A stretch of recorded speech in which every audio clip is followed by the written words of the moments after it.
But a loan for irrigation, you don't see.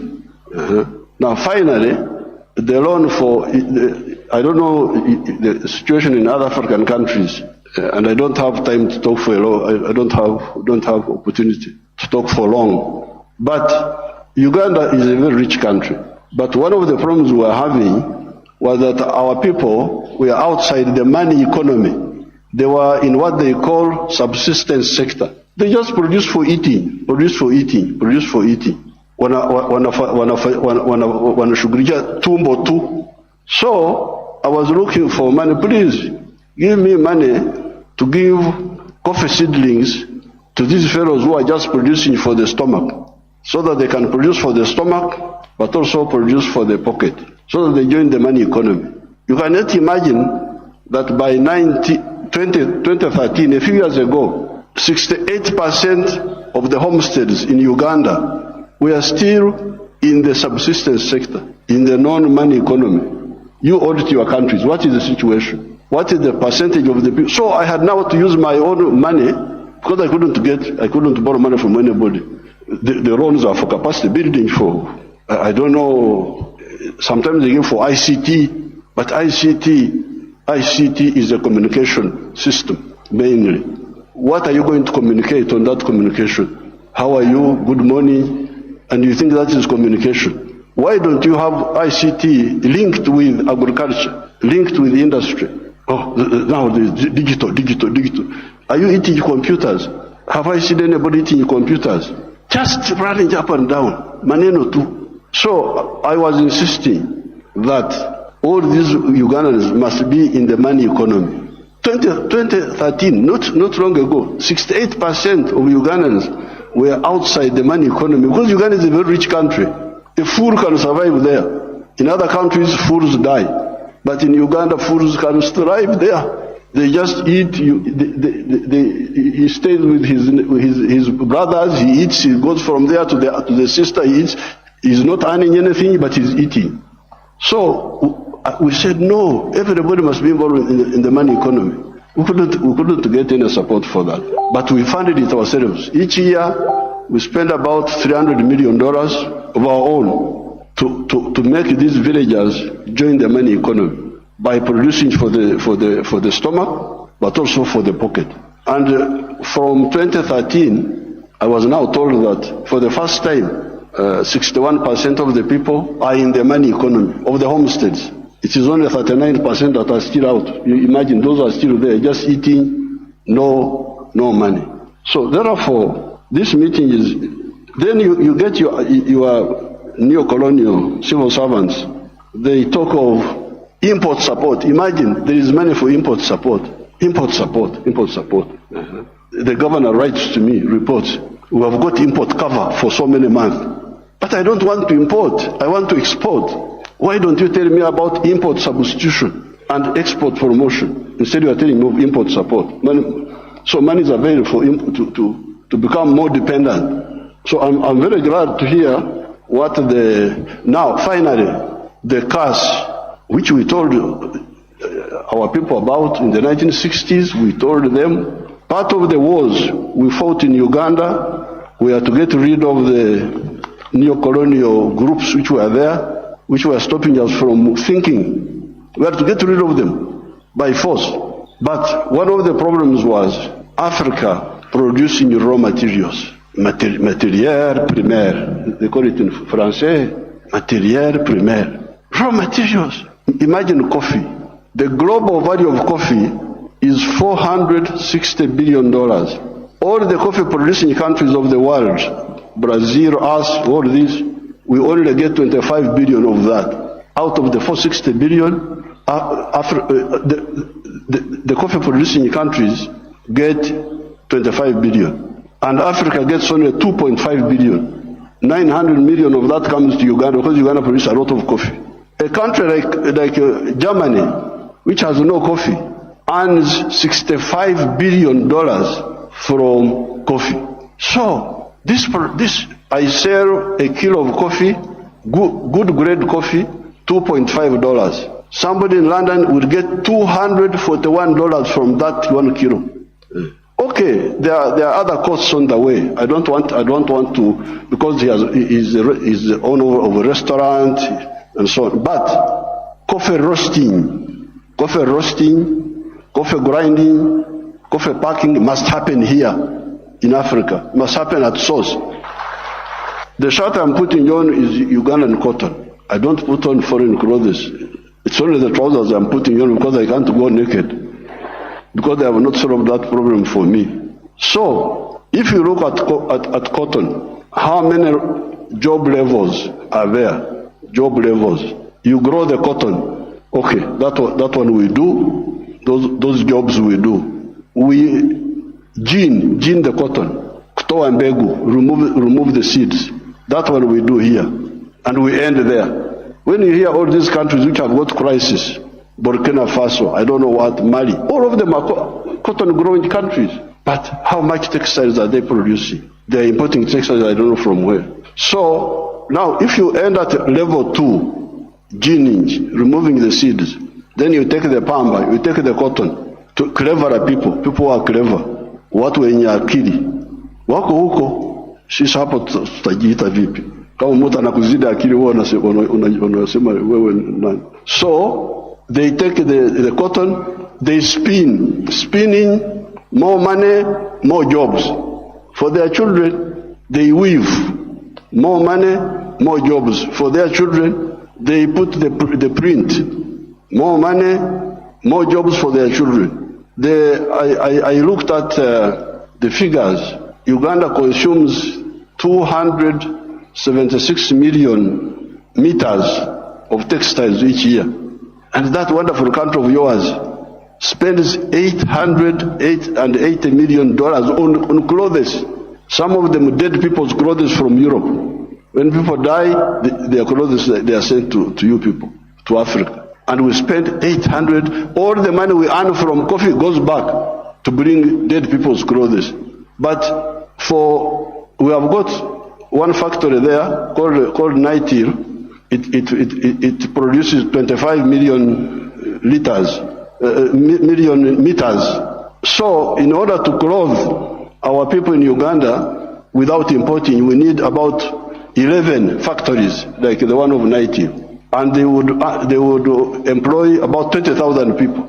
So and we would save $880 million, which we are just giving it to other people. So this Ida, what did you say about the modern slavery of the Africans of producing raw materials? In one of our documents in Addis Ababa, we had talked of Africa producing what it does not consume and consuming what it does not produce. They had put that as a summary in one of the documents of the Africa called 90.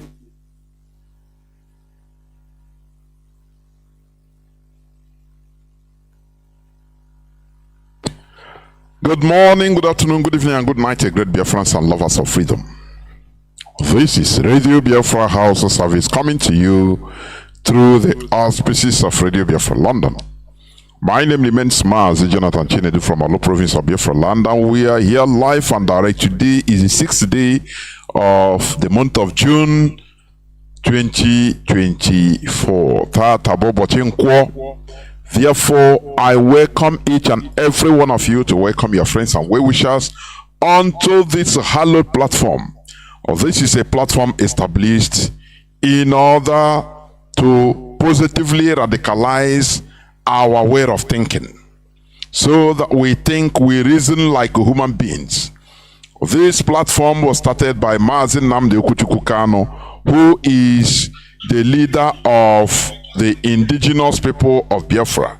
But currently, Mazi Nnamdi Kanu was kidnapped and renditioned from Kenya to Nigeria. And remember, Mazi Nnamdi Kanu is a naturalized British national. But Britain has been playing, according to Lolo Uchechi Kanu, a paper tiger. That they are helpless, they can't do anything. That is what they are playing. But they are challenging Russia. It's Britain. But they cannot do anything in the case of Nigeria renditioning, her citizen, her national, by name Mazi Nnamdi Kanu. Because for them, Mazi Nnamdi Kanu is not serving their purpose. It's not serving their interests. They believe that Mazi Nnamdi Kanu is trying to, offset the order they have put in place, the place they have created as Nigeria. That is what they believe. So, why should they? They have to leave him to the wolves. The same way America, tactically left an American citizen by name Gonzalez Lirash, a Chilean-American journalist. He was left in Ukraine, arrested in Ukraine, tortured to death in Ukrainian prison. And married to death. Today you don't hear about it in the mainstream media. They seldom talk about it because it doesn't fight, it doesn't represent their interests. So it doesn't matter whatever he's saying, whether it's truth or not. What matters is their interest, number one. So they are ready to sell you as a citizen to the wolves, leave you to the wolves to be consumed. Imagine that Mazi Nnamdi Kanu is fighting something that Britain considers their interest. Mazi Nnamdi Kanu will never be renditioned. That is, in the first place, Mazi Nnamdi Kanu wouldn't have been renditioned.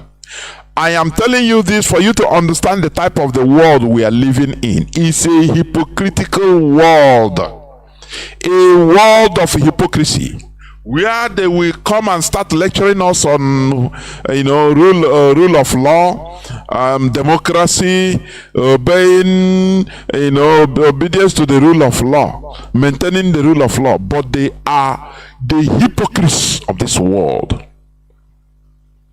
Britain continue playing a paper tiger in the face of Nigeria. But when it came to, remember, they defended Omar Diko, United Kingdom, British government.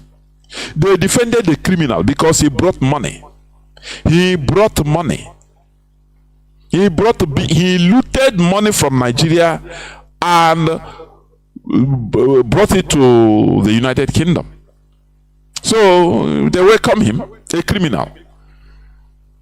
When Nigerian government, as of that time, the then Buhari, who was the military head of state in 1982-83, wanted to rendition him, Britain thwarted the plan and arrested people, sent people to jail, and ultimately had a diplomatic role with Nigeria. They severed the diplomatic line with Nigeria for, I think, 2 years. No diplomatic ties with Nigeria for defending a criminal. Do you see how the world is? Do you see how the world is? Another thing, look at the military coup that took place in Mali, in Burkina Faso, in Niger. The whole world was in uproar. Hey, why go to war? They were trying to use Chinedu to go to war in Niger in order to bring back their man. Oh, the democratically elected Bazoum of Niger Republic. Why should he? They are ready to go to war. If not for the resistance of African population, not African elites. The African population, that have you forgotten? The whole social media was awash. It went into flames. Africans everywhere, right from Cape Town to Tunisia, from Senegal to Kenya, the whole population. I'm not talking about the political elites, because the African political elites, most of them are with the West.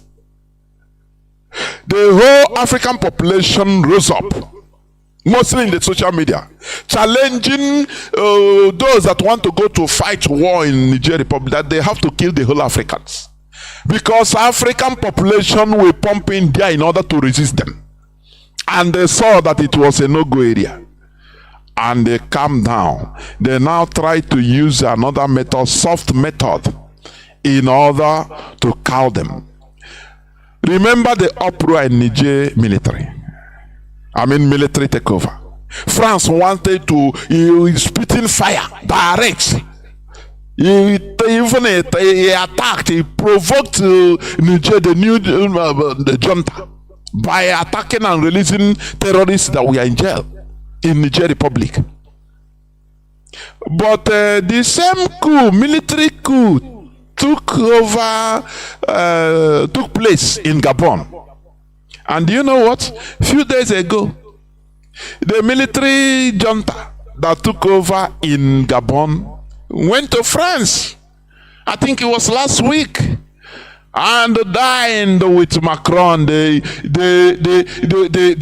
sense the democratic sense, rule of the law sense, anti-pushist, anti-military coup sense that are lecturing us all the time. But he was eating and dining with the Gabonese military junta. And you ask yourself, why is that? Because they instigated the coup. It was instigated by France. So we come to George Orwell's mantra. All animals are equal, but there are some that are more equal than others. That is the world we are in. Are you hearing me? That is the world we are in. They spit fire. Oh, restore democracy in Niger because it was not planned by them. But in Gabon, oh, it's welcome. So they don't talk about, do you know why? The Gabonese president, Ali Bongo, he was trying to disobey some orders from France. Do you know the cause?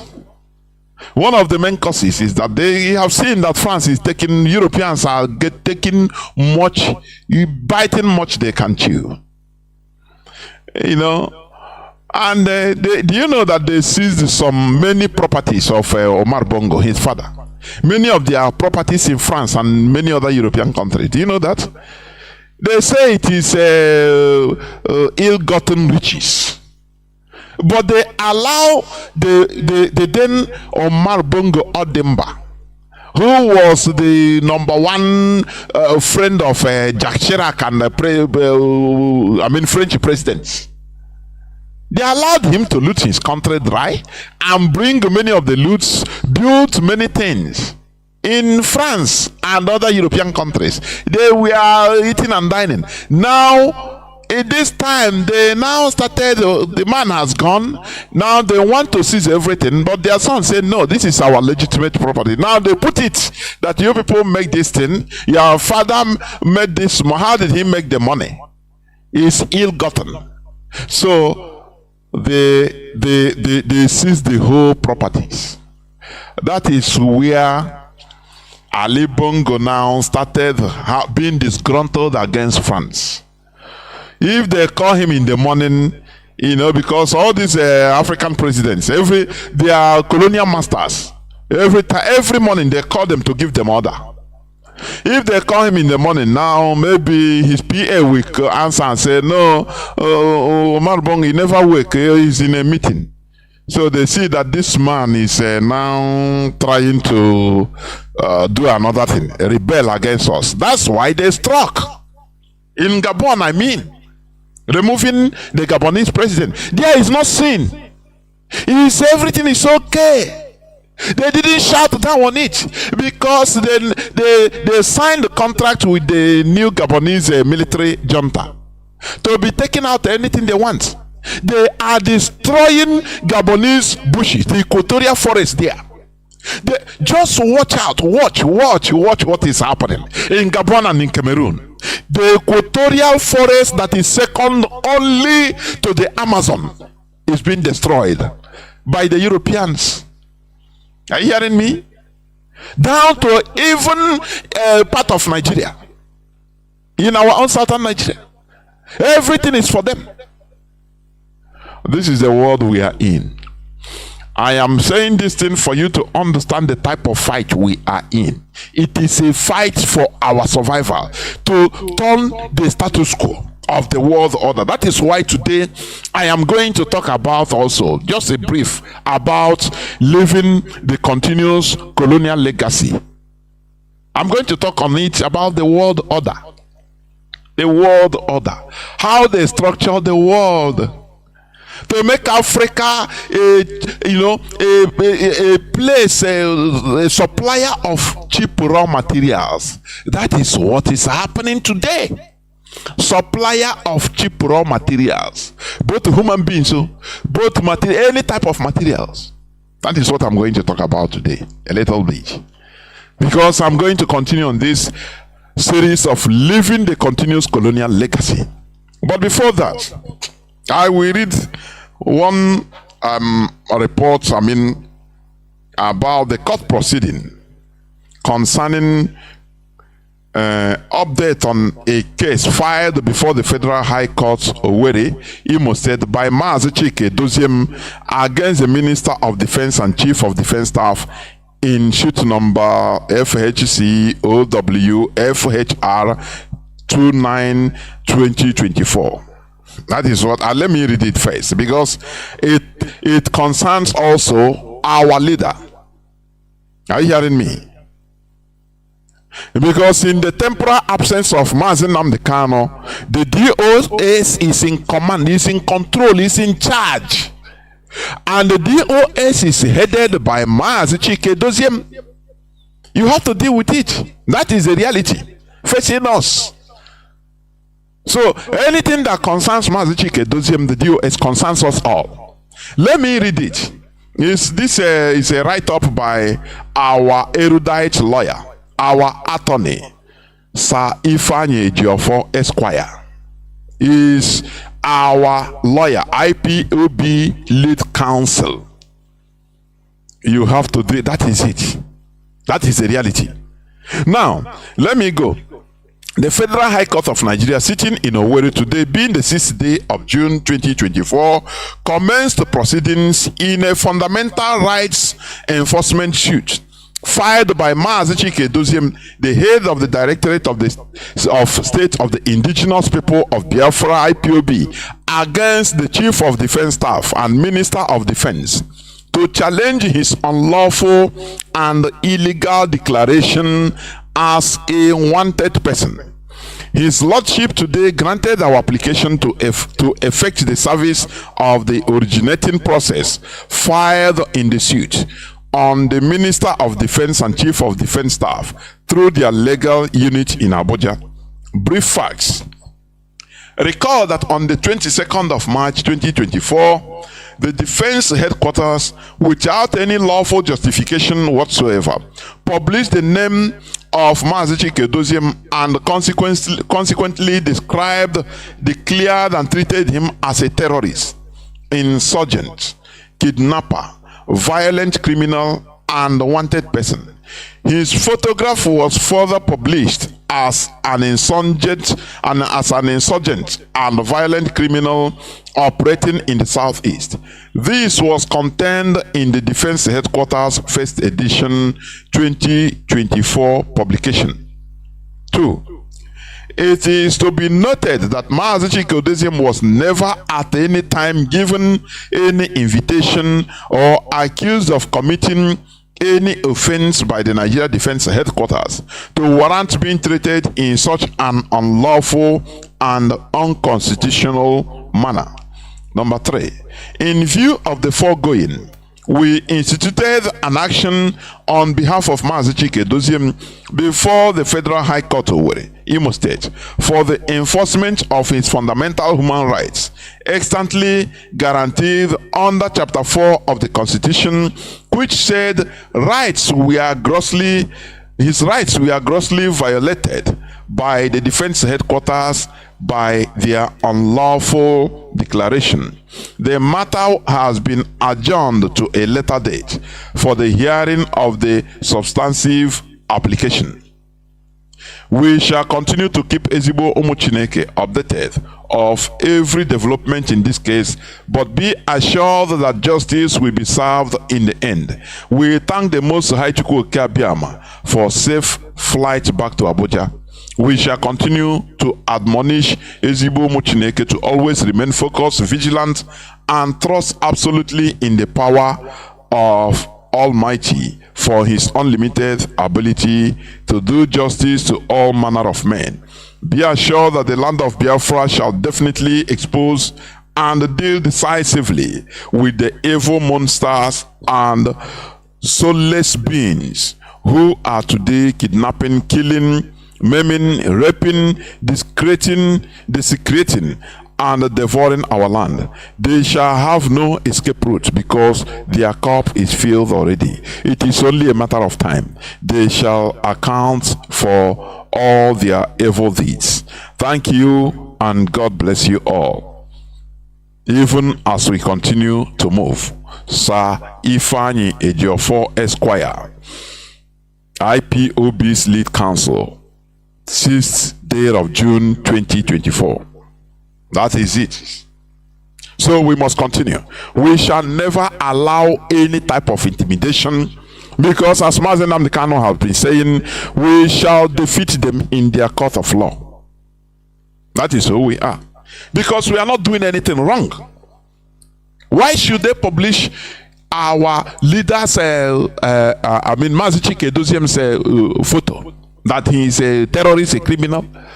But they are the real terrorists are being admitted, assimilated in the Nigerian military.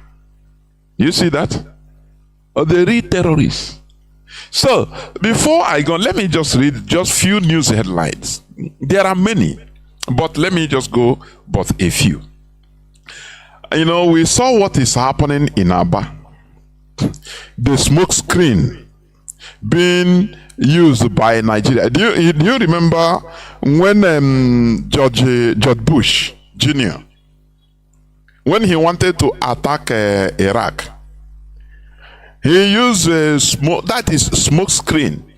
He just called his intelligence service chiefs. He said, just I need anything, I need the cinema, do anything. I read that, I read it from somewhere. The classified that has been unclassified. That he said, get me anything, just to be pretense for me to take out that man, Saddam Hussein.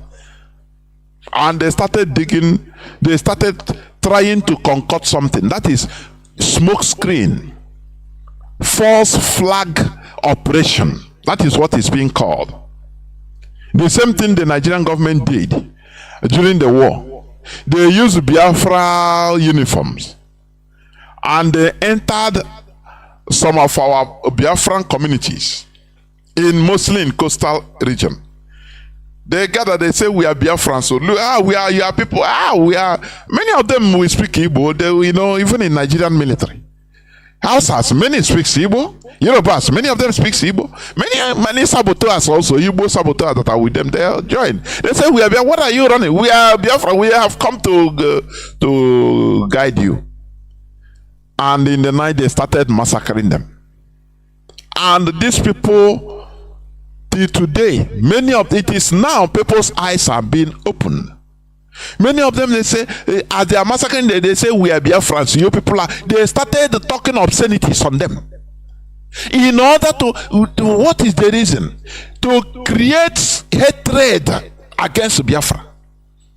That is false flag operation. They use a false flag. The same way they did the same thing in Aba. They carry a SUV. Boldly, the picture of Ojukwu there. So that any person that video is saying, yeah, these are na Biafran people, na IPOB, see them, see the photo. And they killed those soldiers. And although all of these 5 soldiers, they are Christians, 4 of them are Igbos. Do you remember what Mazi Nnamdi Kanu said? Some of them, their families, their wives are known members of IPOB. Those soldiers that are being killed. Do you know that? Do you know that? So the Nigerian government used, this one stone to kill 3 birds at a time. They made sure they eliminated all those Igbo military officers, which they saw as a threat, as a IPOB, Biafra. People that support Biafra. You see, that is number one.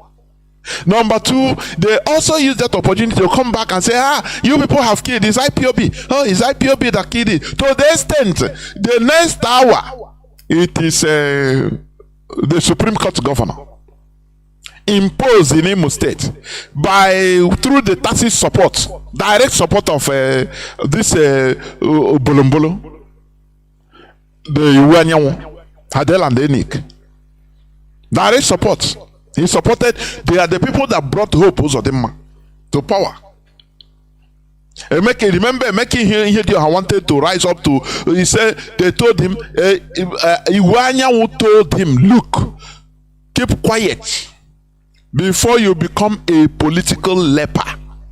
So leave what you are saying. Allow it to go."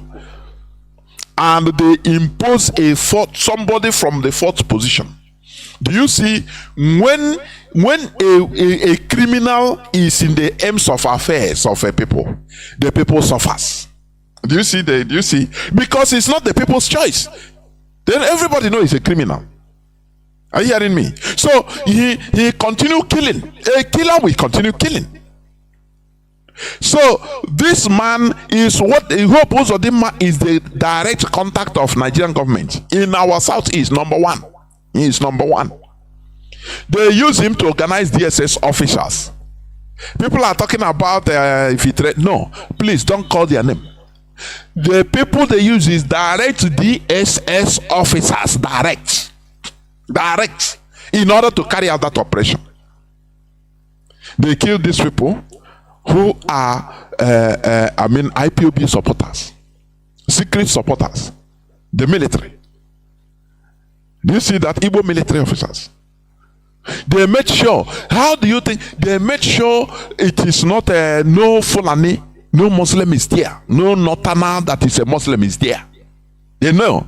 So the people that sent them, they know this is intelligent work.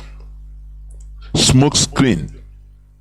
They tell them, the Nigerian defense chief, I think that Yoruba man that is a hater of Igbo people.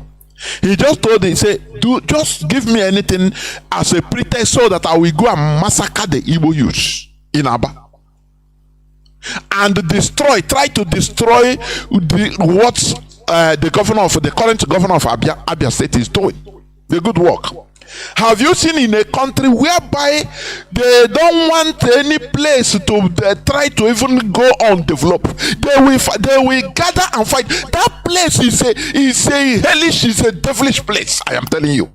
They don't want any light anywhere. They want everywhere darkness. If you are trying to do something good, even in your local government, the governor of that place will arrest you, will try to kill you. Don't you see that? It's happening in that place in Nigeria. You will see even a road, that no-go area is not passable. One individual with his own money will try to say, okay, let me fix this road small. The governor of that place, who put you there? They leave it like that? That is a devilish place. That place called Nigeria is not fit for human abode. I am telling you. It's not fit for human abode. It needs cleansing. It needs cleansing. Where they don't they don't want anywhere to progress. You must be with them. You must look at what the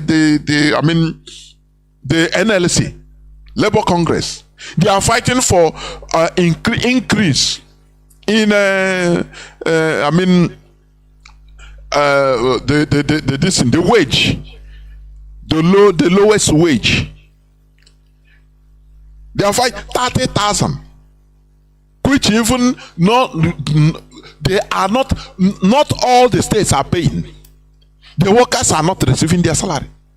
The lowest wage, 30,000 naira per month.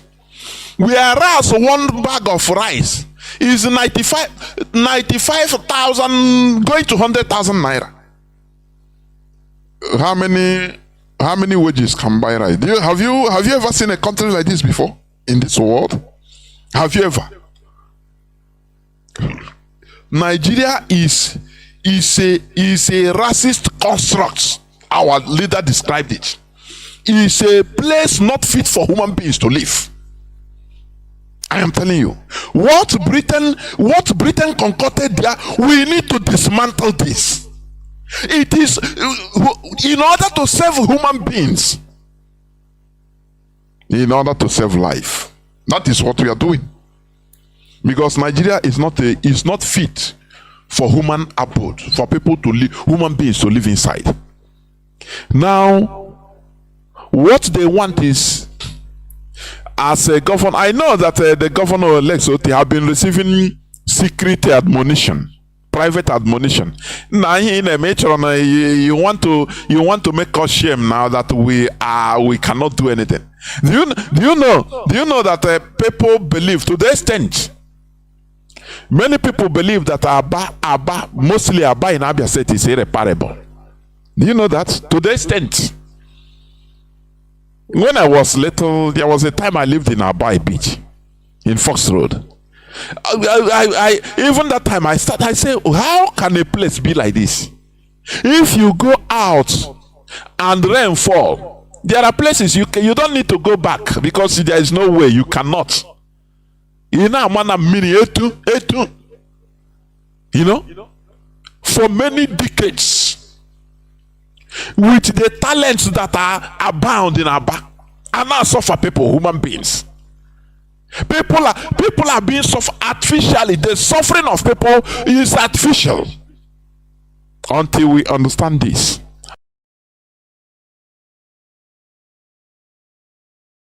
The talents that are abound in Aba, and now suffer people, human beings. People are being suffered artificially. The suffering of people is artificial. Until we understand this. A direct press conference. Direct. Oga, this flyover that you have started, you have taken time, nothing.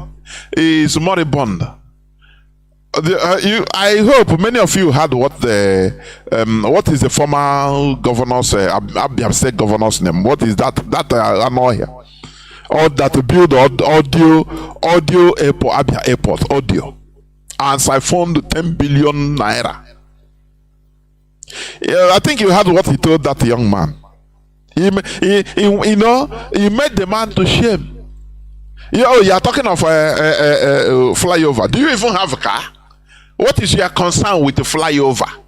It is me that they thought it as a human being. I conceived it, the project. Now I come, I put it. Leave it, it's me. Anytime I want. If I cannot, I leave it. What concerns you with what is your concern with flyover? You see, what human being, and people there, they were clapping even. There, I heard that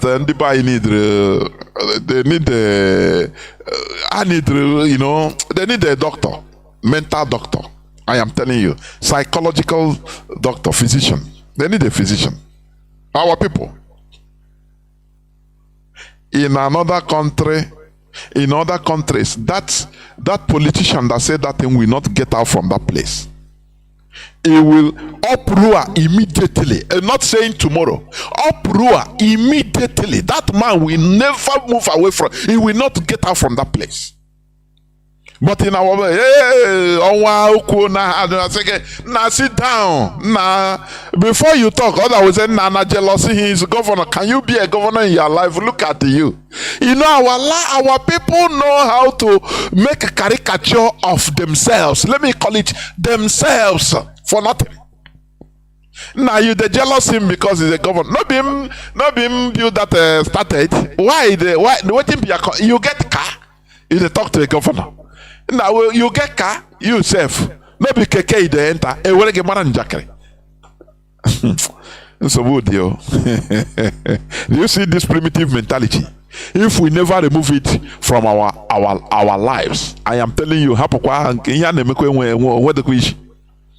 this useless arrogance. I say useless arrogance. Our people are thinking that the world is revolving around that their perimeter. Onye nwete wa tenkobo. Hey, get here ya shishine eko. Oh, men there. I say men there. Somebody that will enter into his car, and one useless Fulani Kurumfo will use gun stop him, and he will start, officer, sir, officer, officer. Don't you see how they disgraced Abaribe? Don't you see that? Does it not pain you? Does it not make you look like slaves for your information? If they can disgrace a Senate minority leader in the House, a senator, a military officer on the road, Koronfo, that is nothing. They order him, come down, otherwise if you don't move, we move you. Now who are you? What is our position in that place, in that country? To the extent, why coming back? They detain him, say you stay, you come down from your car, you'll be senator or not. We no care. If you no come down, we will use our hand and force you down. Because he's an Igbo man. Can they do it to an Hausa person? Can they do it to the Hausa person? Can they do it to a Northerner? It's impossible. It shows you your position in that place. You know, I am trying to pinch your conscience if you have any. For you to leave this arrogancy. Look at Igbo Esendi Igbo na Okoko Maiko. How can you longer? You know, our people, there is a way our people reason.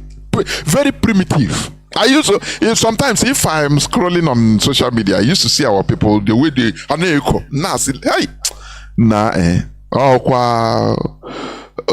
equatorial forest dwellers just be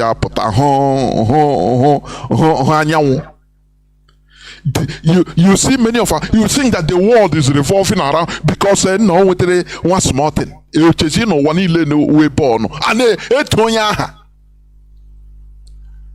Whereas in the larger part, the larger sin is that we are not free.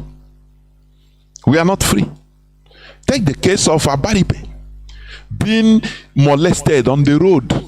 A senator, a serving senator, not even ordinary senator. He has held many positions. Is minority. You know, when you talk about minority, because their party is opposition, their party is regarded as minority. I think PDP or what is his party? Minority leader. You know what it means? But he was he was disgraced. For you to understand that all of us are in the same shoe. As long as Nigeria is concerned, that is why we are doing something about it. What about you? Are you going to join us? Are you going to support IPOB in liberating ourselves? Because in Nigeria, we are just we are nothing. We are simply nothing. Are you hearing me? Look at how they are killing our people in Aba. From our place, from our law. Now what we should that is the policy is reduce their numbers. That is the policy. Reduce their numbers as you can. And they are doing it. But the saddest part of it is that our so-called politicians, they are not helping matters. They have become so fearful. They are fear made them to turn even against their own people. Are you hearing me? Do you see fear can make you turn against your own people. There is this also fear film, old film. As a police officer, or he became police officer. They sacked him from police, but he was acting as a police officer in his village. So somebody carried him to come and arrest somebody for him. I don't know whether the person owed him. And Sophia was ranting, don't worry, if we reach there, I will kill. If I don't, I will just arrest him, I will handcuff him, I will do this, I will do that. The man was confident. When they reached that place, the man was very huge and muscular. The man come out. The man came out to say, "Hey, what?" Sophia say, oh, "Is this person?" He said, "Yes." Say, "Why you want me to arrest a gentleman?" He turned. See that is what Igbo politicians are doing. Fear of their lives made them now to start turning against our people, killing our, being partisans in killing of our people. Because they believe that their lives is in danger. They don't understand that, look, as a leader of a people, you must stand firm with your people. That is where you get, that is where you get respect. Are you hearing me? That is where you get respect even by the enemies. They respect you. Once you stand with your people, your people will stand at your back. And I'm telling you, that thing you are thinking, nothing will happen to you. But the Igbo politicians, they are not like that. Who born you to come and represent the Igbo people so that he will lose his senatorial position or his political position? That is always their mind. Are you hearing me? But this is bad. So what happened in Aba is directly a smoke screen, a false flag operation by the Nigerian government. They use it. Those killers are DSS officials that disguise themselves as unknown gunmen. And do you know what? Immediately, Hope Uzodinma came and started ranting. Hey, it's IPOB. Oh, it's IPOB. And Tinubu also immediately attacked them, killed the whole IPOB, because they know it's a pre-planned blackmail, false flag operation, smoke screen, in order to do what? To kill the hated people. Today, the reps, according to the news headline, which date is this? I think it's today. It's today. The 6th, June 6, 2024. Aba killing. Reps order probe as army dismisses claims of reprisals in Southeast. This is the same thing all the time. They probe. What I probing? The people that have died have died. They have killed, slaughtered our people. What they are using is the same system of intimidation. The same system of intimidation initiated by the evil colonizers in our land, the British. You remember the 1929 About Women protests? You remember, which they call About Women riots, which is not. It's our protest, peaceful protest, democratic protest. Do you know how many women that were slaughtered?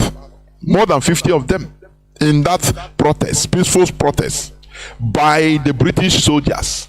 Do you know that? No, they will not tell you that. They will not tell you. They will tell you, oh, they protest. It's a riot. Do you see? That is how they change history. That is why sometimes I marvel how we are scammed into believing that people like this that don't want us to see the light of the day, that they will bring one religion for us, write a book for us to go to big better place. And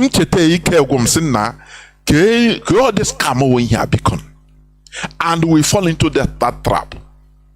They don't tell you that the British unleashed on peaceful protesters, women, our women. Britain is killers of women in our land, Biafra women. They don't pity them. They went and burned villages in our land. Is that thing you are saying about women protests? Right from people from Ogojao, Biafrans from Ezon, they gathered together because of the high tax which they impose even on women. They say, no, it can't happen. You did it to our husband, increase the tax, and we keep quiet. They keep quiet. We are not going to keep quiet. That they should be paying tax of dog tax. If you have chicken, you pay tax. They count your chickens and you pay. Even the women, they say, no, we cannot accept it. They protested. They protested peacefully. But do you know what happened? Britain, the evil colonizers, they unleashed their military. And they went and slaughtered, they started shooting on our women. And killed many of them. And burned many of our villages that time. Do you know that? Do you know that? And they put it as about women riot, which is lie. So it is the same thing that they are doing today in our land. Any slightest thing they will come, and it happened in Okoma, in Biafra, and they burnt everywhere. In Enugu, the same thing. They kill. They burning Brit, anything they see, they kill. But let me say this: if our people continue, even in normal circumstances, Nigeria, when they say the three main tribes, they say Igbo, Hausa, and Yoruba. They are trying to push out Igbo. Let me tell you, what they are doing, what the Nigerian government is doing, and our Igbo politicians are supporting is very dangerous. Highly dangerous. Because they are trying to subjugate and push out this Igbo as a majority, to put us to be nothing. It's very dangerous. Anything that happened, the politicians will support. Oh, they kill military. They kill military. Who are the people that kill the military? And that's why it is good, as they are talking, other probe, as Army dismisses the other probe on what happened. But the issue with their probe is, that is, as it come out in the newspaper, that is where it ends. Okoma killing, the military, where is it? The investigation? Nothing. Nada. Till today, nothing. Are you hearing me? So that is their probing. Their probe is always like that. It's always like that. People that they shot, that they killed, they sent, we got a report that they sent up to 10,000 Nigerian military soldiers, Nigerian military personnel in Aba. So, and they have all this military. Why is it that they always flex their muscles in Igbo land, in Biafra land only? Why? But let me tell you, let me read this. Let me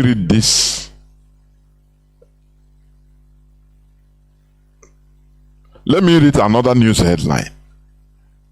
Okay. Now, they have 10,000 soldiers to send to Aba only. But Zamfara government is appealing to United Nations to help tackle insecurity in Zamfara.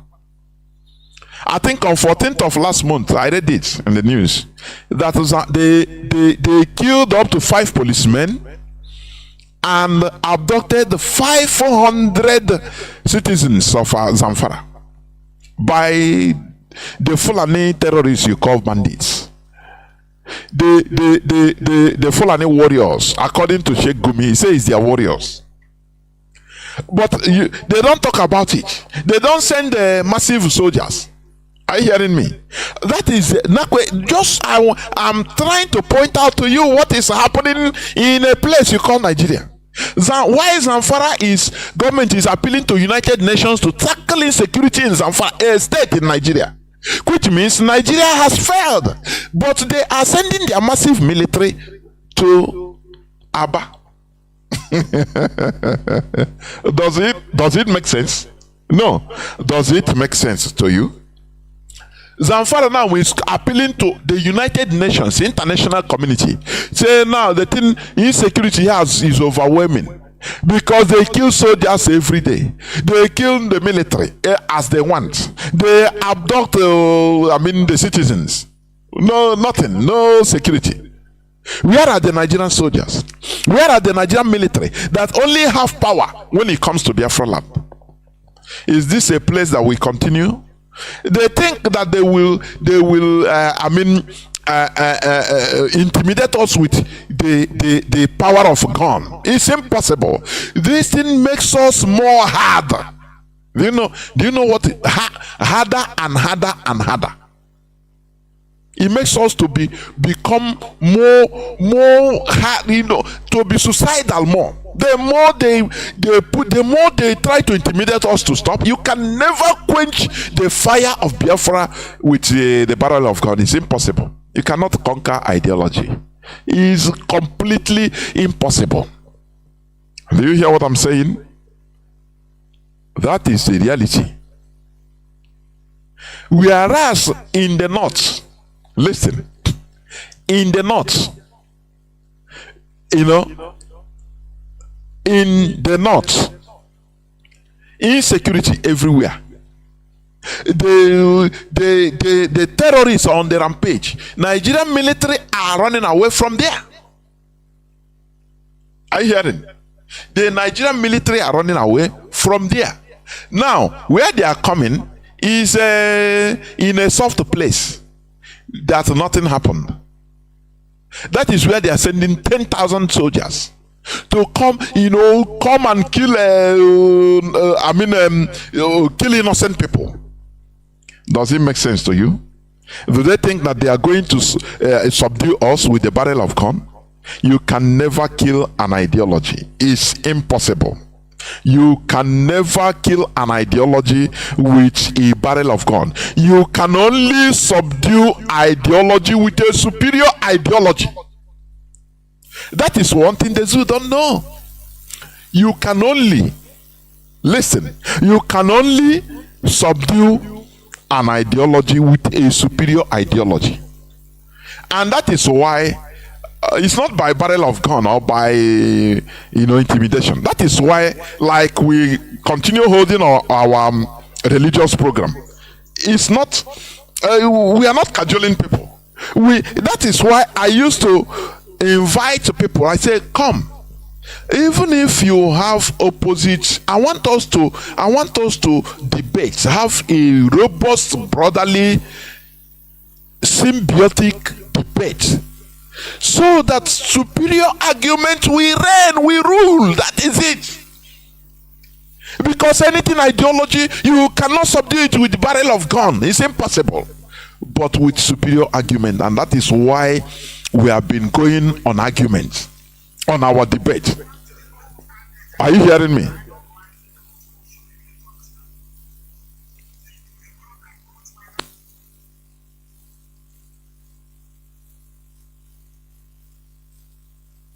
Are you hearing what I'm saying? So that is it. But the Nigerian Caliphate, Britain used to ill advise them. They know. They advise them, kill them. Because, do you know, these colonizers, do you know what? They always give people advice, fake advice. In every country, to control a country, that is one thing I found out with them. They don't want equilibrium. They will come and distort the equilibrium in that country, so that it will always be sliding one side, this side or this side, this side or this side. The more this thing continues, now they will come as a third person. In order, you will see them as, they are the people that will maintain equilibrium. Are you hearing me? That is why they went to Rwanda. They favored the one tribe against other. Before the advent of white people, the Rwandans, they don't know even anything different from Hutu or Tutsi. They don't know it. They are all together. They never have that consciousness. But these colonizers will come and now create that consciousness. Where if they see that everywhere is quiet, they say no. They have to thwart the way you live, your way of life. As Britain came and thwarted our way of life, They came and saw that women participate in governance in our land, and they said, no, no, no, no, if we allow this, it's not good for us. So they have to create something in order to bring problem. They remove our trusted leaders in Igbo land and installed their own. Those criminals, they installed the criminals as chiefs. That is the origin of chieftaincy title you are taking today. That is, you are buying saboteur with your money. If you are taking chieftaincy title, it means warrant chief. That is in the old time. That is just like what is written in the Bible. The Pharisees, the scribes, those that are hated by the people, but installed and sponsored by the invading government, invading foreign governments. When our people now change, it became, they came and changed the way of our way of lives, and now people don't understand. That is why here we expose everything. All those things you think that it is the right thing, you don't know that all have been wrong. We are going happily, marching happily into abyss. You know, with songs and praises, I now march into abyss without knowing that we are going into perdition. You see somebody today will come, oh chief, this and that. They don't know that you are glorifying what our colonizers put in place. You are maintaining it. They remove our Ndis, and also the real people that are respected now brought what they call warrant chief, that are accountable to the British government in our land. Those they select criminals the same way our governors, our politicians are doing today. They go into villages and select. If you are not a criminal in our land today, you cannot hold any government office. You cannot be even a ordinary councillor. You can a village councillor, even a local government chairman. You cannot hold. You must be a criminal. They see that you are a killer. You have heart to kill. They put you there. All this we are instituted by Britain in our land. This is not our life. It has never been. Are you hearing me? But so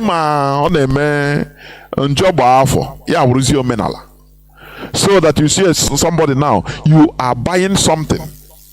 You are using your money to buy sabotage because of ignorance. Because I don't blame you, because you are ignorant. But today you know. So the Nigerian government thought that they are going to defeat Biafra ideology with what? With guns and bullets. It's impossible. It's impossible. Whereas the Zamfara, they are overwhelmed. Not only Zamfara, Sokoto, all the northern states, they are overwhelmed. Terrorists they control. Terrorists control swaths of land, the different places in the north. Many local governments, many states in the north are controlled by terrorists. People to farm, they have to pay terrorists. After farming, to weed, you have to pay. They impose taxes on them. For your animals, you impose tax. They impose taxes. For you to go and collect harvest, you have to pay to terrorists. Now, why are the Nigerian government not sending their soldiers there? Why? What they know is that anything in Biafra land, they muster soldiers to come and intimidate and kill everybody. You cannot kill everybody now. That is it. It's impossible. You cannot kill everybody. Zamfara state government has appealed to the United Nations to come to its aid in tackling insecurity in the state. They are not appealing to the Nigerian government too. The Nigerian military is nowhere to be found. But look at Aba. They are everywhere in Aba. There are 10,000 of them. Why are they running away from the north? Why? It tells you all you need to know. Are you hearing me? Do you see this precedent they are setting? All these things they are doing, it will boomerang on them. Quote me, it will bounce back on them in the near future. All these things in Katanila Hanakba, the hatred of Igbo man, it will bounce back on them. Do you remember our leader, what he said? That the Nigerian military, once you are coming now, in your own land, terrorists are taking over. You will not, if you finish killing Biafrans, you will not have no place to go back to. Is it not what is happening today? Let me continue. A suspected terrorist kidnapped 26 persons, rustled cattle in Niger State communities. No, they don't see all this. No, they don't see all this. Tinubu doesn't talk about all this. He doesn't give order to kill them. No, all in here is a Igbo man. Because they see Igbo, they have made a policy to subdue and subjugate Igbo. But they cannot. This is Britain. They are doing the biddings of Britain.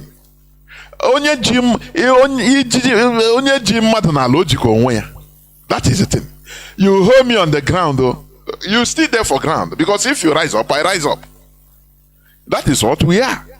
Are you hearing me? Oh, you could kill Igbo man, subjugate Igbo man. You are. What is the price of bread today? I think you are subjugating Igbo man. What is the price of a bag of rice today? Oh, you are doing Igbo man, but you don't know that you are doing yourself. Nigerians, they are doing themselves, thinking that they are Igbo man. Go and take the whole work in the federal parastatals, give to mediocres, give them, no problem. Igbo man, we day. You can never kill an ideology. You can never destroy us all. We rise up. Are you hearing me? That is it. So the Nigeria is created as an Igbo man, Biafran man graveyard. But now they saw that even is their graveyard safe. Do you see the stupidity of black people? They are very good in dealing with against their own people. Britain vowed that millions of Biafran children's dead bodies, corpses, will never change British policy concerning Biafra. And what is their policy? To annihilate Biafra, to make sure that we are no more, to make sure that we are assimilated in every other tribe. That is their grand plan, no? So that you see, Igbos in Kaduna will now cut off from our land, from the main Igbo land, and they don't know where they come from again. They will be answering Igbos in Kaduna. We are Kaduna Igbos. Those in Zamfara will be answering Zamfara Igbos. Those in Niger State will be answering Niger State Igbos. All of them, small, they will be minority, and a deal is with them. So that they cut the umbilical cord linking us together. That is the grand plan, the British grand plan. Are you hearing me? From the first time they were in contact with Igbos, that these people, they can learn very quick. That these people, they can even learn. And Ojukwu, when he was schooling in the military, he corrected his white master in public. When the person teaching them is it loading of gun, he miscalled the magazine. Ojukwu corrected him, sir, it's not that, it's called magazine. And the white man was ashamed. He said, what type of people are these? So you never come to my class for how many, you never come here how many months, you know more than me. Do you see it? I could remember during my secondary school time, there is one, I think, chemistry master. Anytime he come to the class, he will warn me. He say he don't want any question from me. Only me. Others can ask question. Because I used to ask him question what even we never teach. I will ask him ahead. Sometime, I'm a bonamia sometime. Sometimes he starts stuttering. He say, no, wait, I will after. So anytime he enter our class, he will say, you don't ask any question. I don't want your question again. If you have question, come to me privately in my office. I will never forget it. So that is the way we are being created. It cannot be changed. But Britain wants to make sure to deal with us, to put us into nothing. And the way they are doing, one of the ways is scattering us everywhere. Scattering us everywhere. That is why the thing they call liability will turn into assets. This everywhere we are being scattered. If they want doctors, Britain will knock again, knock gong. Oh, we want doctors from Nigeria. You see, they know that it is Igbos mostly that are coming. They will collect you now, push you to United Kingdom, and be making you to feel that they are doing you favor. That is what they want. You don't know who you are, but they know us. That's why they want us. They don't want us to gather together. They know that our gathering together is their nightmare. We will command and do something. Do you hear me? But it's a pity that a prince does not know that he's a prince. A princess does not know that he's a princess. A king that doesn't know that he's a king. But others, foreigners, know. They know us. So it's a high time we come together. Suspected terrorists kidnapped 26 persons, rustled 200 cattle in Niger State communities. Are you hearing? They are not sending 10,000 soldiers there. No. In Zamfara is more than half of Zamfara is under the control of the terrorists. They are not talking about it. They are not sending military there. In Sokoto, the same thing. In Jigawa, the same thing. All these places, the same thing. Terrorists are in control, but they will concentrate their military in our land. Look at Aba. 10,000 Nigerian military. What are they doing? They thought that they will put fear in us so that we can, if you know, once you are coming out from your house, you are shaking. No. We are Biafrans and we remain Biafrans. Nothing can shake us. Are you hearing me? Suspected phone snatchers kill army lieutenant in Kaduna. Do you see how Nigerian government lies? These are terrorists. But it is them. I want to read it a bit. I want you to be comparing it to what is happening in Aba. How they just rush and come, everybody in Nigeria, even Tinubu say threatening fire and brimstone is IPOB, I'll kill all of them. Look, this is today's news, or yesterday's news, June 5th. Now they call it suspected phone snatchers kill army lieutenant in Kaduna. Who tell you that? Who tell you that? An army officer identified as Lieutenant I.M. Abubakar has reportedly been hacked to death by a gang that specializes in phone snatching and other crimes. It's a lie. These are terrorists. How can they hack somebody to death with a knife? These are terrorists, Fulani terrorists operating, but they come to the press and say, no, it's phone snatchers. Look at how they played it so that no person can talk about it. If this thing happen in any part of Biafra land, they will send thousands of military to come. They will, look at what happened in Okwama. Is it that or Bayelsa? Where their deals about bunkering, and things went wrong. They started killing themselves. Now they say the whole community. They started killing the whole community, burning everywhere because it's part of Biafra land. Until when are you going? You Biafrans, it doesn't matter whether you are a Joe, it's on whether you are a Shekiri. We are all in the same boat. Whether you believe it or accept it or not, because the same way the same treatment is meted to all of us. Why can't all of us gather together as a bunch in order to resist what is happening? That is what IPOB is for. If you want, I'm not Igbo. It's only Igbo. Udi. What happened in Udi? What happened recently in Okoma? But look at the news headline. They call it now suspected phone snatchers. Hacking a Nigerian military lieutenant to death. Hacking. Do you know what is hacking? They use knife and cut him like a goat. And they say they come and downplayed it in the press. No, it's phone snatchers. Don't worry, it's phone snatchers.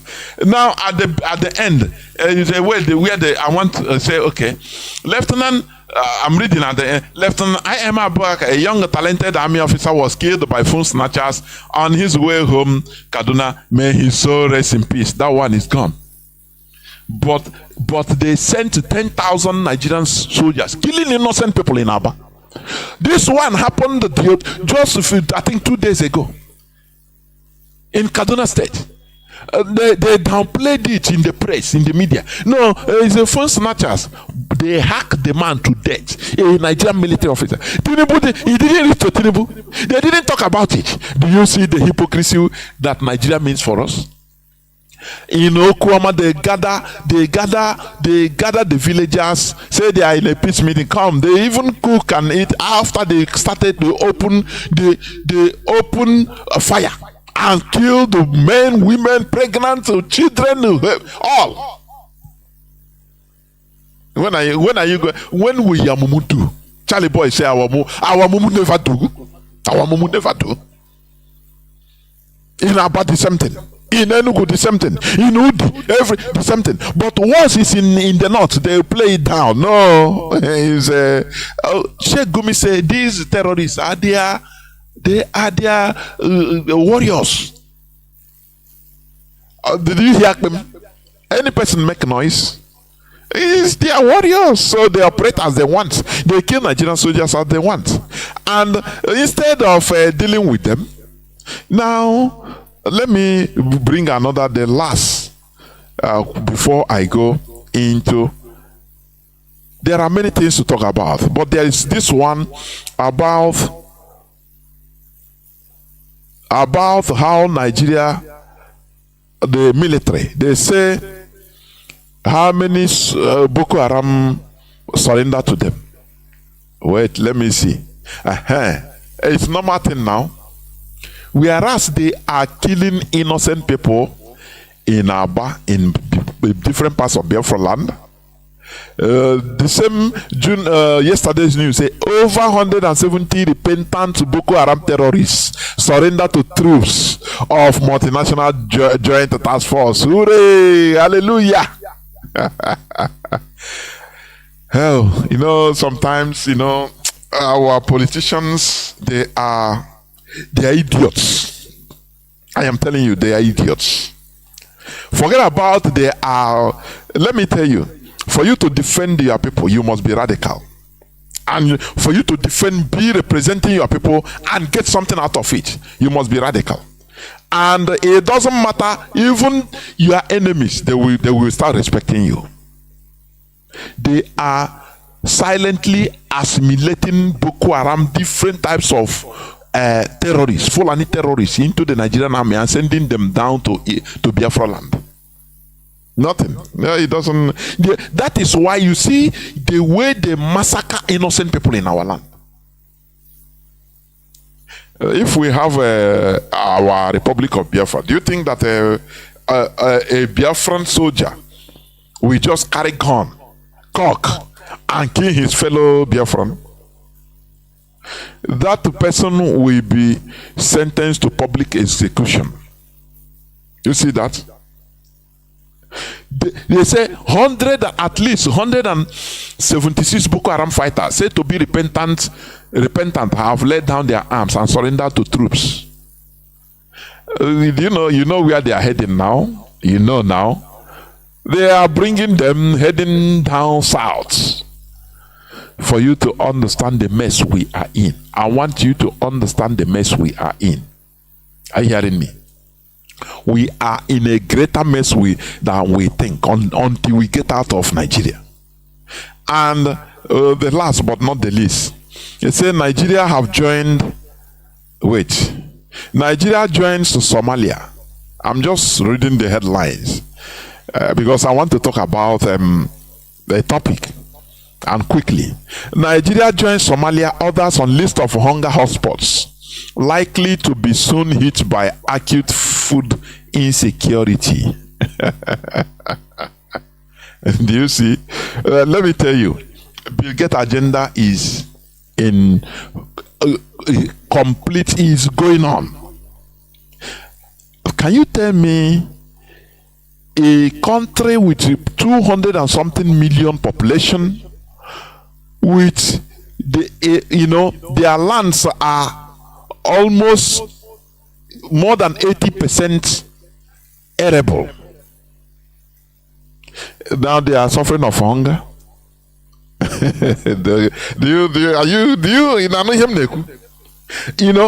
country that has manpower and majority of Nigeria population are youths with energy. Lands are full everywhere.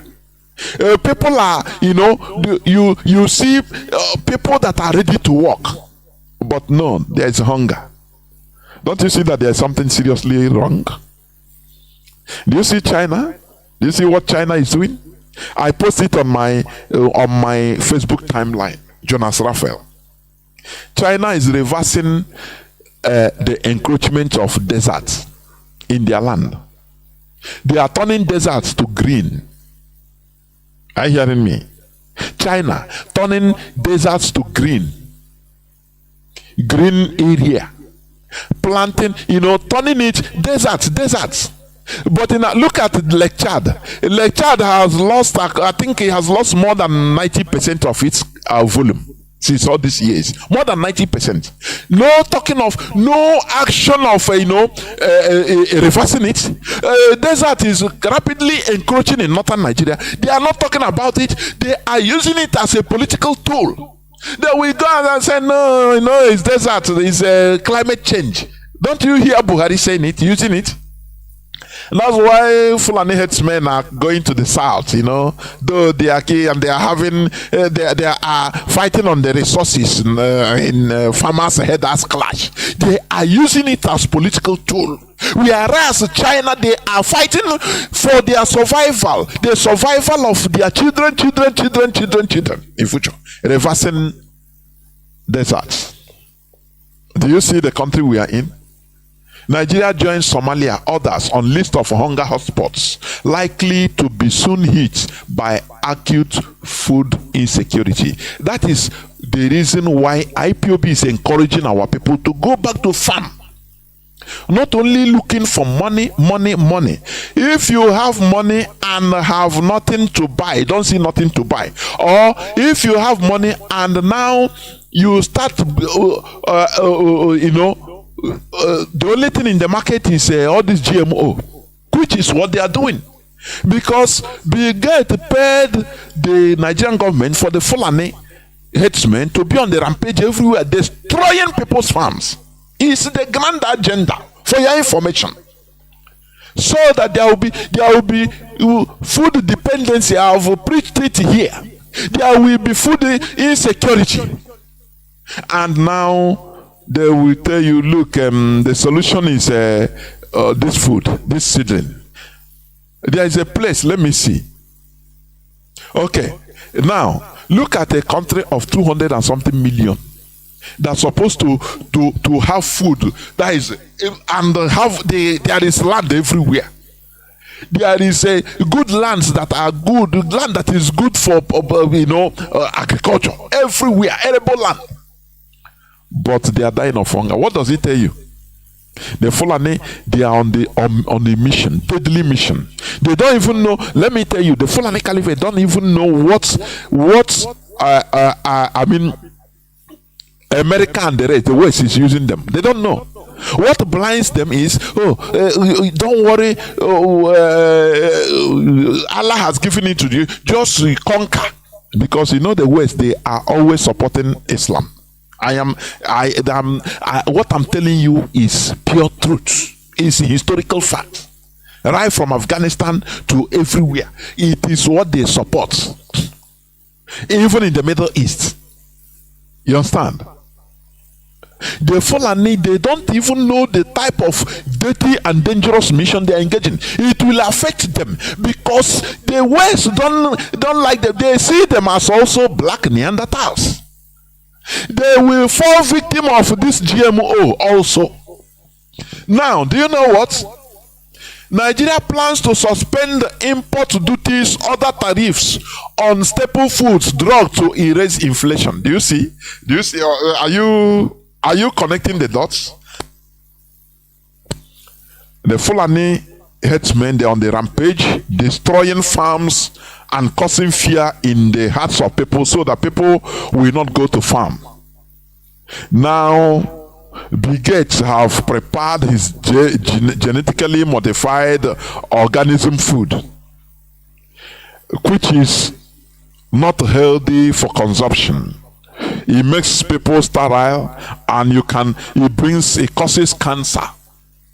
All this is where it is heading. Now, Nigeria has plans to suspend the import duties and other tariffs on staple food, drugs to erase inflation. You know what is this? Which means food that we are eating will be Nigeria will be a dumping ground of any type of food now from outside. Oh, Chineke. Hey, I don't know. Sometimes I'm say, go to this type of mess. Nigeria. What happened?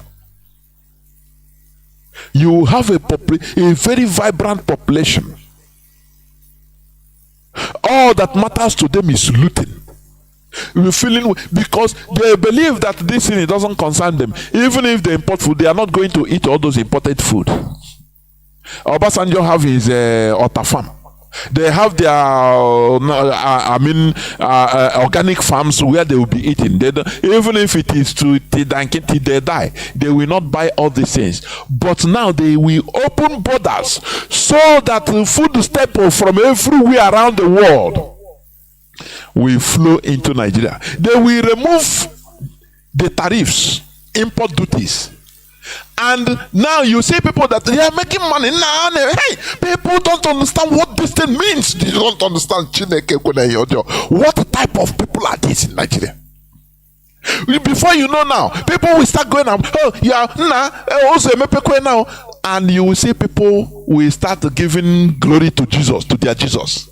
Hey, now I have to make more money. Now you will be bringing loading, loads of shits into Nigeria, and people will be buying and dying, eating and developing strange sicknesses. And after your clergy will be telling you that it is what your ancestors did. It is ancestral spirit. It is your uncle in the village killing you. Do you connect these dots? It is one after the other. They are doing it. Now they plan to suspend the import duties in order to encourage, bringing foodstuffs from everywhere. What do you think, Bill Gates? Bill Gates will be smiling from mouth to mouth where he is. Say, yes, the plan is okay. They will call their man Chinedu. And Chinedu will say, don't worry, we are on it. People, they will come and promote it on national television. Say now, in order to ease the food inflation in the country, the president cares for you people. That is why he is now removing import duties so that you can import. If you are importing foodstuffs and staple foods, drugs, everything, don't worry, import, no more pay. There, average Igbo man will still hallelujah now. You don't know what you are doing. You don't know. How ignorance? Yeah, ignorance is the highest killer. I am telling you. Now they will open the gate of hell. Every type of food with different types of cancer, they will flood into Nigeria. Because no more, you will see your killer as your savior. Oh, Chinedu is a good man. Before, see this imported yam. Now, imported yam now. This 1 kilo before it was 1,500. Now I bought it 300 naira. Look at it. Tinubu a good man. Hallelujah. You will see people, you will see pastors prophesy. I told you, I prophesied that this man will rule again. You don't know that you are consuming diseases. You don't know. Do you? All this rejected foods everywhere, they will bring it in. And they push you into buying, and the people will be our people manage now containers na Malaysia now container of food na 300%. And then where go, you don't know what you are doing. Nigeria is I don't know, it's an evil forest. Honestly, it needs to be scrapped. Nigeria need to be, I'm saying it on A, Nigeria need to be scrapped. How can you have a place of 200 and something million people, vibrant people, but with land, water, everything available, but hunger? Don't you see that there is something sinister? Why can't people rise up against this Fulani headsmen that is being used as willing tools? Remember, the Fulani were used during slave trading, for your information. Remember, the Europeans used to pay them. They are always as runners, as go-between. They will go to villages in different parts and capture people, capture slaves, capture them, and sell to the white man. Do you know that? No. Do you know that? They did this for the Arabs. They did this for the Europeans. Do you know that? That is what they are doing today. The Fulani are willing tools that is being used by the Europeans. They don't even understand the magnitude of what they are causing. They thought that, they are causing confusion to conquer. Their Allah said they should conquer. You conquer, are you going to be alive? Are you going? The same people will decimate you, for your information. Here on Radio Biafra, we try to open your eyes. Once your eyes are open, it depends on you now what you want to use it to see. Because you open your eyes, you can start seeing you can start seeing blue. You might want to start seeing black. You might want to start seeing yellow. It depends on you now. But here we expose it as it is. That is it. So you know that Nigeria, there is a problem. Nigeria is a very heavy problem. If they can, bring, apart from different types of any other products, now they will suspend import duties and tariffs to start bringing on food, staple foods. Gary, China will use plastic, produce gari, and they will bring it in quantity. You will swallow now. I know you will make you will swallow. Tomorrow you will start developing one kind of rare disease. The worst is that you will go to your pastor. Your pastor will tell you that, look, the cause of your disease is your people out in the village, causing different commotions, causing different enemies, hatreds against brothers. That is my worry. I'm not worried about you dying. You dying of ignorance, it doesn't pain me a lot. I don't care. But what worries me is causing confusion, hatred on people, on our people, among ourselves. That is my worry. Are you hearing me? I know people are lining up in order to Tinubu, let us pray so that he will suspend this tariff, so that containers. How many? 20 containers. So that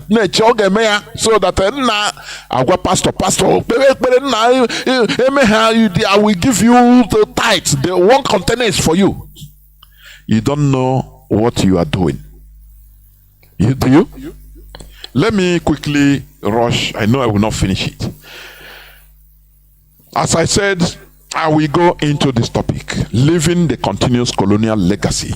That is the world order. The world order. You know, it's very easy. We always say it's the world order. You know, everything has order. Everything. The naturally, even the world we are in is orderly.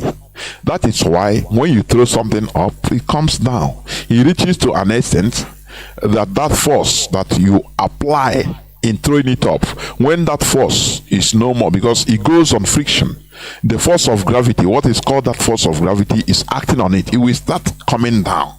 It's an order. World order. O-R-D-E-R. So everything is organized.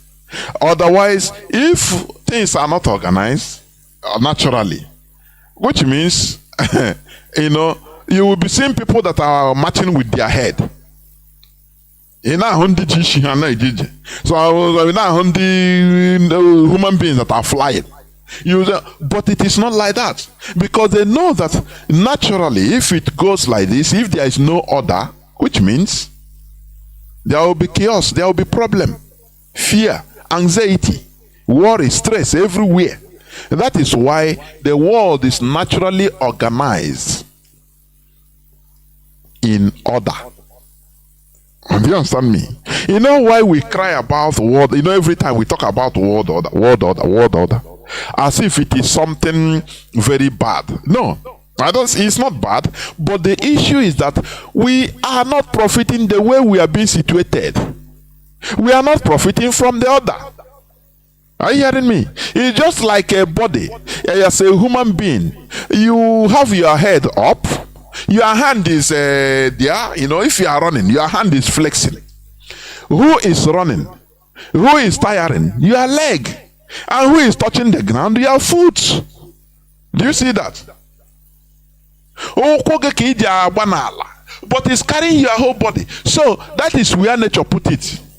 But in this case of world order, it is artificial. It is artificially set. So it also could be artificially reset. That is what we are doing. Because the way we find ourselves in this current world order, it doesn't benefit us. It doesn't profit us. Instead, we are being used as burden carriers. Are you hearing me? So that is why we cry every time, world order, world order. But when you talk about world order, the way you talk about world order, you see as world order, with the way let me say a Canadian or an American sees the world order, he is happy with it, because it favors him as an American citizen. It favors him. Are you hearing me? Oh, he come out, you see that, oh, his country can go to war and destroy any nation, any country, remove their president and loot everything and come back, so that he will be living fine. So he favors him. It's okay. If it is you, are you not going to feel well? That is it. But why we are shouting it is because it's not favoring us.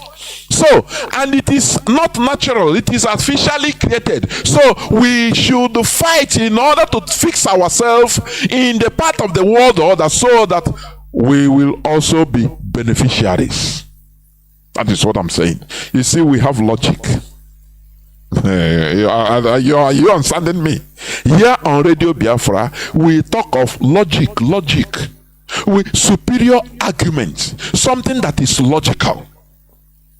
The current world order was established for the overall interest of only a little set of people. That is the Western hegemony. The Western hegemony. That is the West. That is them that set it right from recent history, the time of Westphalian agreement. They started an area. Don't think that they arrive in this setting very easily. No. You know, I used to say it. The Europeans fought tribal wars more than Africa. I used to say it with assurance. They wanted, sometimes some tribes wanted to kill themselves into extinction. until they rose up and said, no, let us stop this madness. And what do you know what helped Europeans also? Europe, the age of discovery, where they start looking beyond the horizon. That is the mistake we Africans made. Our people, we are contented in Africa only. I mean, in the recent history. Are you hearing me? Our people, we are contented. We didn't want to check beyond the horizon. So, the Europeans going to explore beyond the horizon, it reduced the tension they have in their land, because the people they are sending, the people that are going, are people that cause problems, that should be causing problems in their land. They say, okay, instead of you to fight your brother, please let these people, the kings, European kings, Portuguese, Spanish kings, they started sending the bad boys, the bad eggs, the bad criminals. They started sending them abroad. Say, you know, Europe, they sabi. It's long time. I admire their knowledge. I am telling you, it doesn't matter that I'm not talking against any them as if I'm talking. No. You know, I admire their knowledge. They thought it wise to send out these people instead of causing problems in Europe. Now go and find out anything you see beyond the horizon, you can gain. And you know what? Many of them died. Thousands, if not millions of them perished on the sea. Many died of sicknesses, arriving the coast of America, the New World, Asia, Africa. Many perished. Uncountable perished. Are you understanding what I'm saying? But it didn't stop them. Some of them, when they reached, they saw what they have not seen before. What they were looking in Europe, they didn't have gold. They saw that all these places in Africa, in Asia, they have large amount of gold and diamond that even, you know, they started gathering. They said no. When they came back, some of them, if they came back, their kings were marveled at the treasures they brought. It warrants others to continue going. Even if they perish, because that time there was no flight and there was no engine. Are you hearing me? Only selling sheep, rowing sheep, selling sheep. Where, you know, maybe 200 people will be rowing, or reaching the high sea, they will set sail. Breeze will be carrying them. That is what they suffered. I say I admire them. They were wise. Earlier on, more wise. That is why they were able to set this world order. Are you hearing me? Now, Otto von Bismarck, he is the first German chancellor. Otto von Bismarck. He created the Berlin Conference of 1884-85 to settle disputes between the European powers with interest in Africa, to create pseudo borders of ownership. Do you know what is pseudo borders? Not genuine or sham. Just here, no, carelessly. It's not serious. Something that is not serious, is not genuine. Just let us do it. That is the border we are operating today as countries in Africa.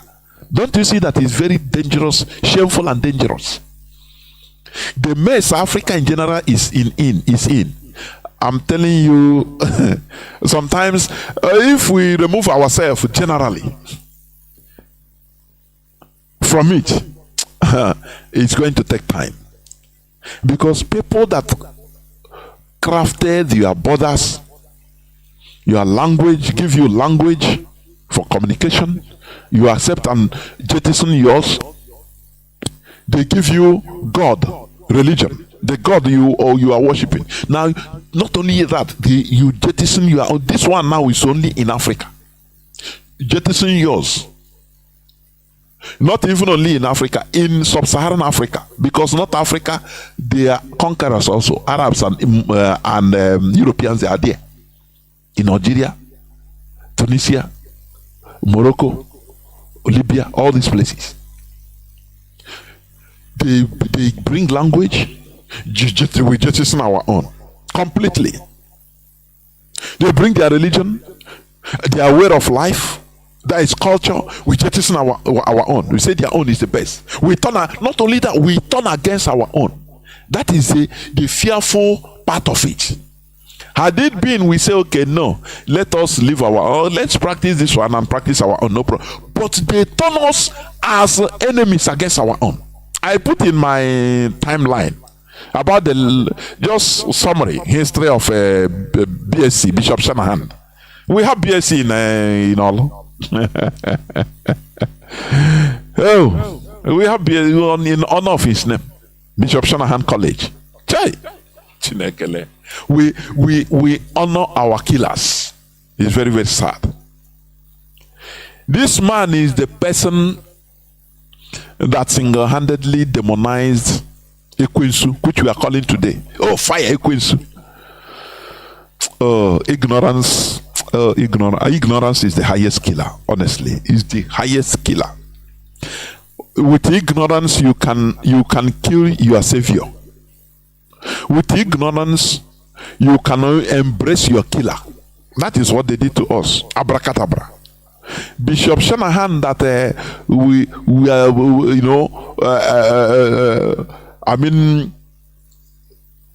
are answering the name. We put the name in schools, in our institutions. He single-handedly demonized one of our very, very handy deity. One of our deity, one of our chi, Ekwensu, and interpreted it in the Igbo Bible. So it's Satan. Igbo, in our cosmology, we didn't know anything like Satan. They brought Satan. We didn't have anything Satan. Every deity, every god or angel that we serve in our land is handy. Every one of them functions. I will talk more about this on Saturday. Because it has been because of programs, I couldn't have the time. But next Saturday, we'll talk more about it. They made us turn against it. It's just like the military. Look, are we not shouting that the Nigerian military is killing? Are they not human beings taking human beings' life? But Nigerian government, they are paying them. Do you see how things work? Their job is destruction. Look at Israel destroying Palestine. Do you think when it comes to war, they will call a university professor, say, oh yeah, come and go and destroy it? No, it's not his job. They will call a killer. That is how we have it in our deities. For your information. If it comes to killing, if it comes to revenge, we call the god of revenge. Oh yeah, do you see how Igbo cosmology is? Everything, every deity has its work, which is uplifting for the goodness of our people.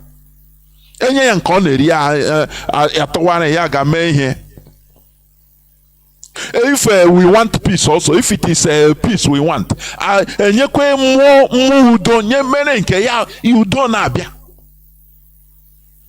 mgbe ihe ike mere mgbe a chọrọ ihe ike agwakwa mmụọ ike mmụọ na-eme ihe ike ekwensu ngwa bịa mee nke gị emere ihe ọ na-eri ya ga-akpa ike with ekumeke warriors.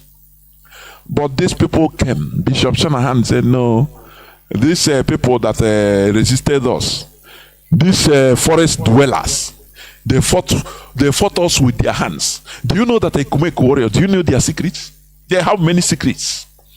When you study it, they will tell you that, they will tell you that, they tell you that these people is secret society. Because what they did passed them. That's why the Europeans put in secret society. Yes, we are in secret. Sometimes these people, if they are running, they run like leopard. They see human beings running like leopard. They say, no, this is not normal. Now they studied and saw that, there is one deity they used to call. They used to wear black. They used to sacrifice charcoal. They burnt offering on the Riaja. We all come. Why all come? I say, they call him Ekwensu. let us demonize him. He is, let us call him that is the Satan that they pursue from up from heaven. They put it into our Bible. I mean, into Igbo Bible, Igbo translated Bible. Do you see that? Today, it is very hard for you to convince an Igbo man, say, Queens, hey, Atiel, brother Jesus. Do you see how they turned us upside down? How turned us inside out? We become nothing. And where's nothing? We were taken out of our natural habitats and we became vulnerable. I don't want to enter their place. It will be on Saturday. I don't want to, because on honestly, what they did to us, honestly. But we must continue. Or we go with superior argument and debate. That is it. So what am I trying to say? This first German chancellor, he is the person that created, he called, this man, Otto von Bismarck. During the time of, is it a king of King Wilhelm? King Wilhelm, yes. He became so unpopular, the king. The people started revolting. Now he have to, because this man, they trusted him, he have to crown him, do him become the first president, the first minister, foreign minister and president. And they call him vice chancellor. That is the first German vice chancellor. He is the person that created the Berlin Conference. And do you know what happened? Ironically, Germany that called for this creation of Berlin Conference is their idea. Do you know that they were stripped of African colonies? do you see how things work? That is the first punishment. Do you see how things work? The places normally they're supposed to have a lion's share, and they did. Parts of Africa they colonized, Cameroon, Togo, different other places.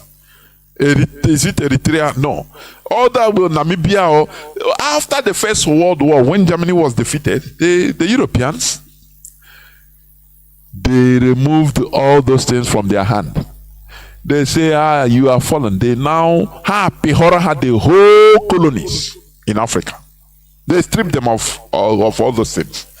That's why Cameroon, in Cameroon, they organized a plebiscite for them to be either French side, or controlled by France, or controlled by England, which is Nigeria side. Some of them, like Adamawa of the north, they say they want to become Nigeria, join Nigeria. On the south, because of the very bad politics of Azikiwe and our Igbo people in general, we are very bad in politics.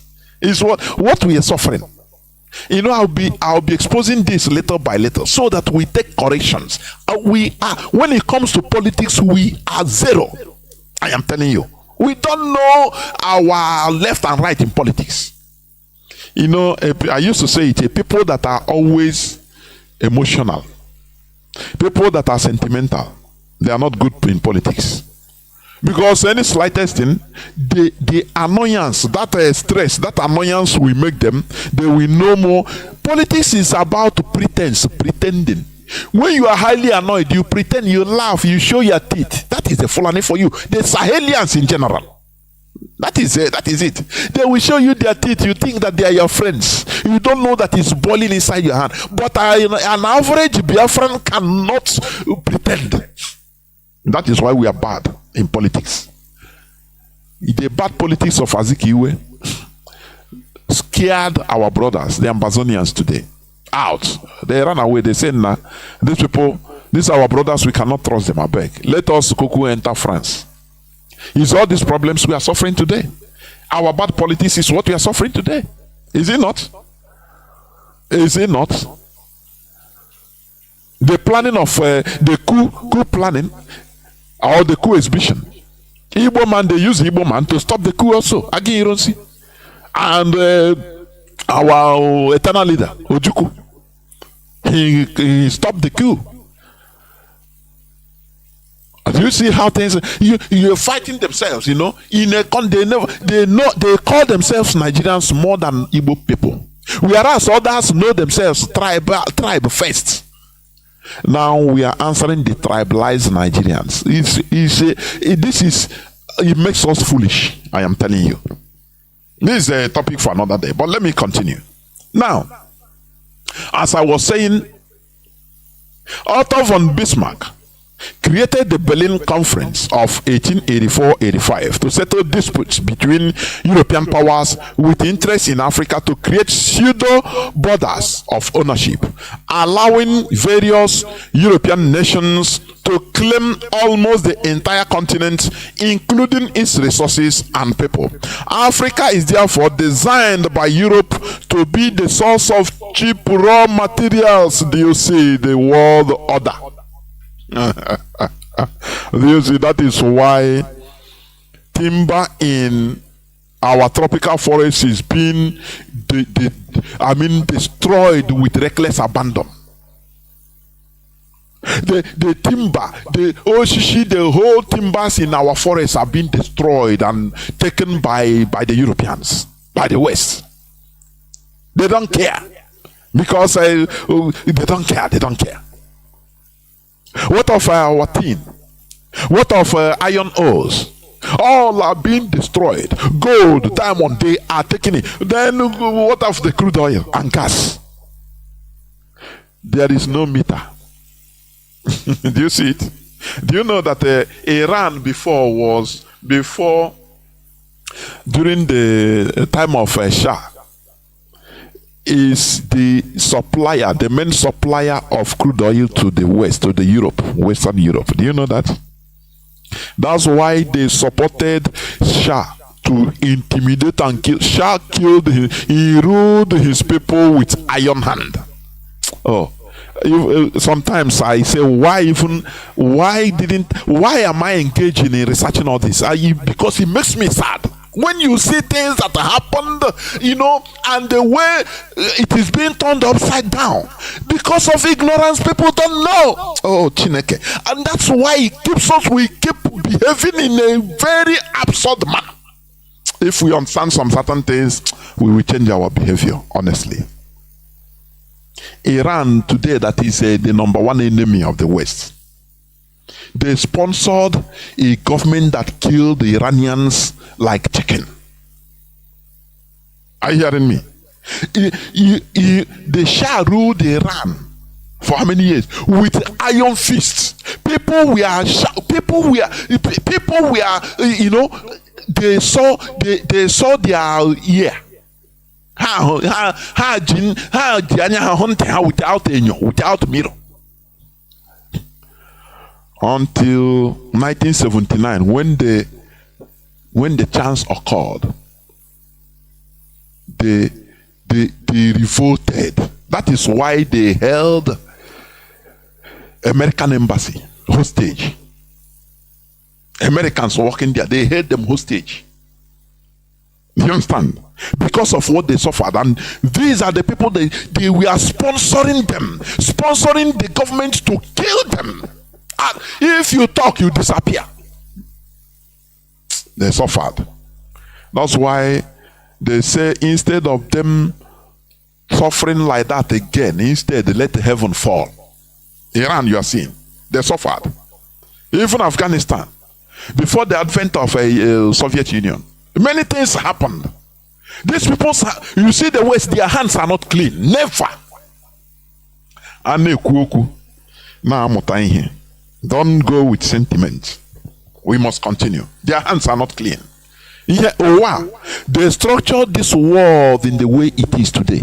Do you see Islamic radicalism today? Wahhabism, they are the people that the West, they put it. You see Saudi Arabia, that is so conservative today, is America. What I'm telling you, I'm not saying it's a historical fact. There are things you don't know or you don't care to know, but you are seeing the periphery. It's America. Before, Saudi women were coming out in television, broadcasting their hairs, they don't cover. But America, because of the politics of America, the West in general, now they have to change. That is the world order. and it is to their own advantage. Why are we doing what we are doing? For us to get out of this, this evil side of world order we are in today as slaves, so that we are not trying to change world order, but we position ourselves in a good way, in a better position. Because this world is about fighting for your freedom. Everything you fight for it. If you don't fight for it, you don't get it. If you study the history of even how Europeans fought for what they are getting today, if he's fighting, the evil forces, we call them evil forces because it's affecting us negatively, but they themselves, they are also calling us evil forces because they want to continue subjugating us, benefiting from us for free. That is the world. So we have to continue fighting. Do you see the black Americans? Do you see the Americans? It is only the black Americans that we are removed, disconnected from their roots. Don't you ask why? It's artificial.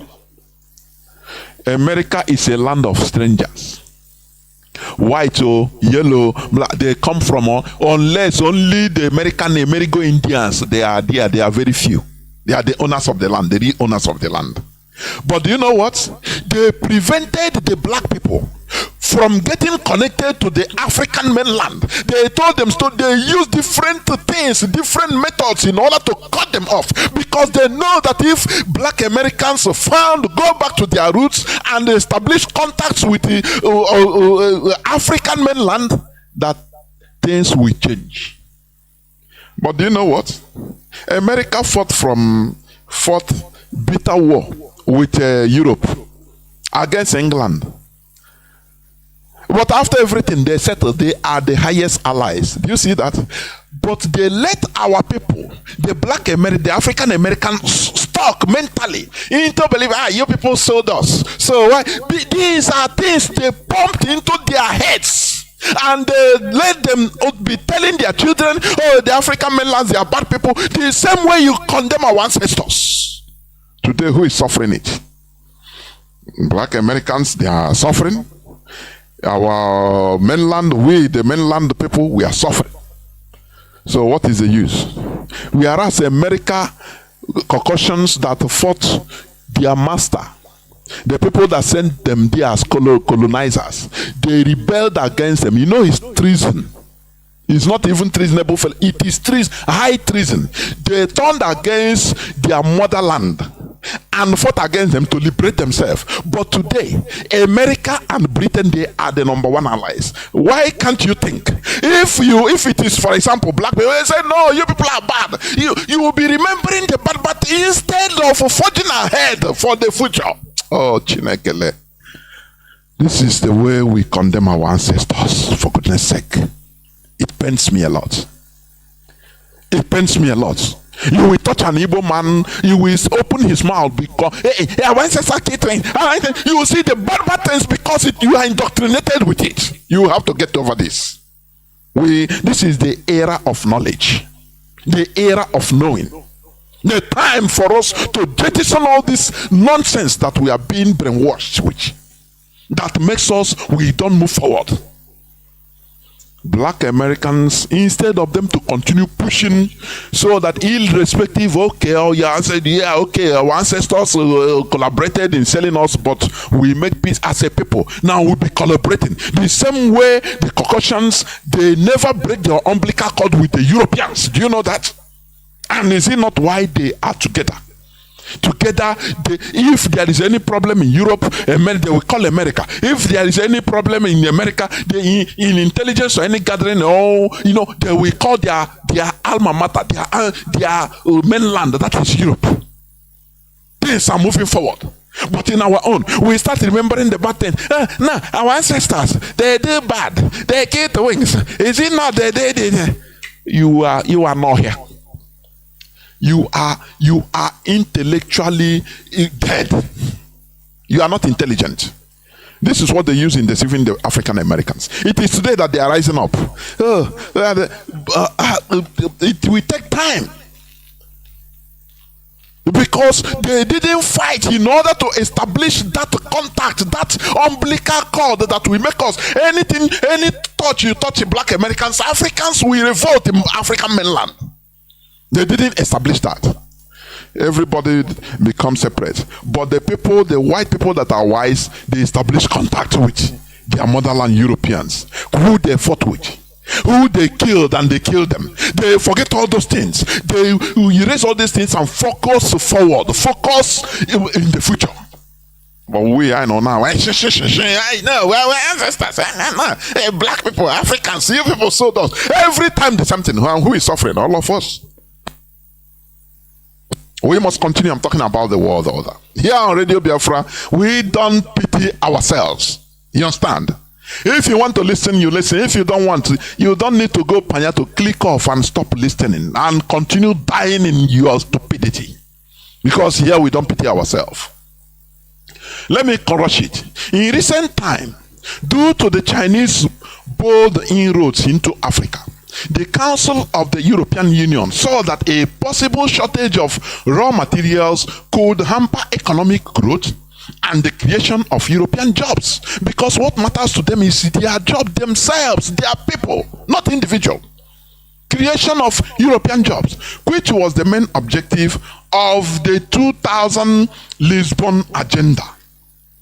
As agreed in March 2000, that is 2000 in Portugal, the Lisbon Agenda aims to make the European Union the most competitive and dynamic, really listen, knowledge-based economy. Knowledge-based economy in the world, capable of sustainable economic growth with more and better jobs and greater social cohesion. I want you to notice that word. The European Union, they aims to make European Union the most competitive and dynamic knowledge-based economy in the world. Do you know what that you might hear it as a simple phrase, but it has deep meaning, very deep, knowledge-based. Do you know what it means? That is why you as a Biafran, you are in Europe, you are able to have your job, a good job, because you are a professional there. It is knowledge based. It is not tribal based or religious based or nepotistic based. No, it is knowledge based. He who has the best knowledge, take it. Because we want to build a viable country. That is knowledge based, not belief based. Because it's my pastor. It's I believe. No, there is no belief based. Knowledge based. Nigeria that is built on belief based.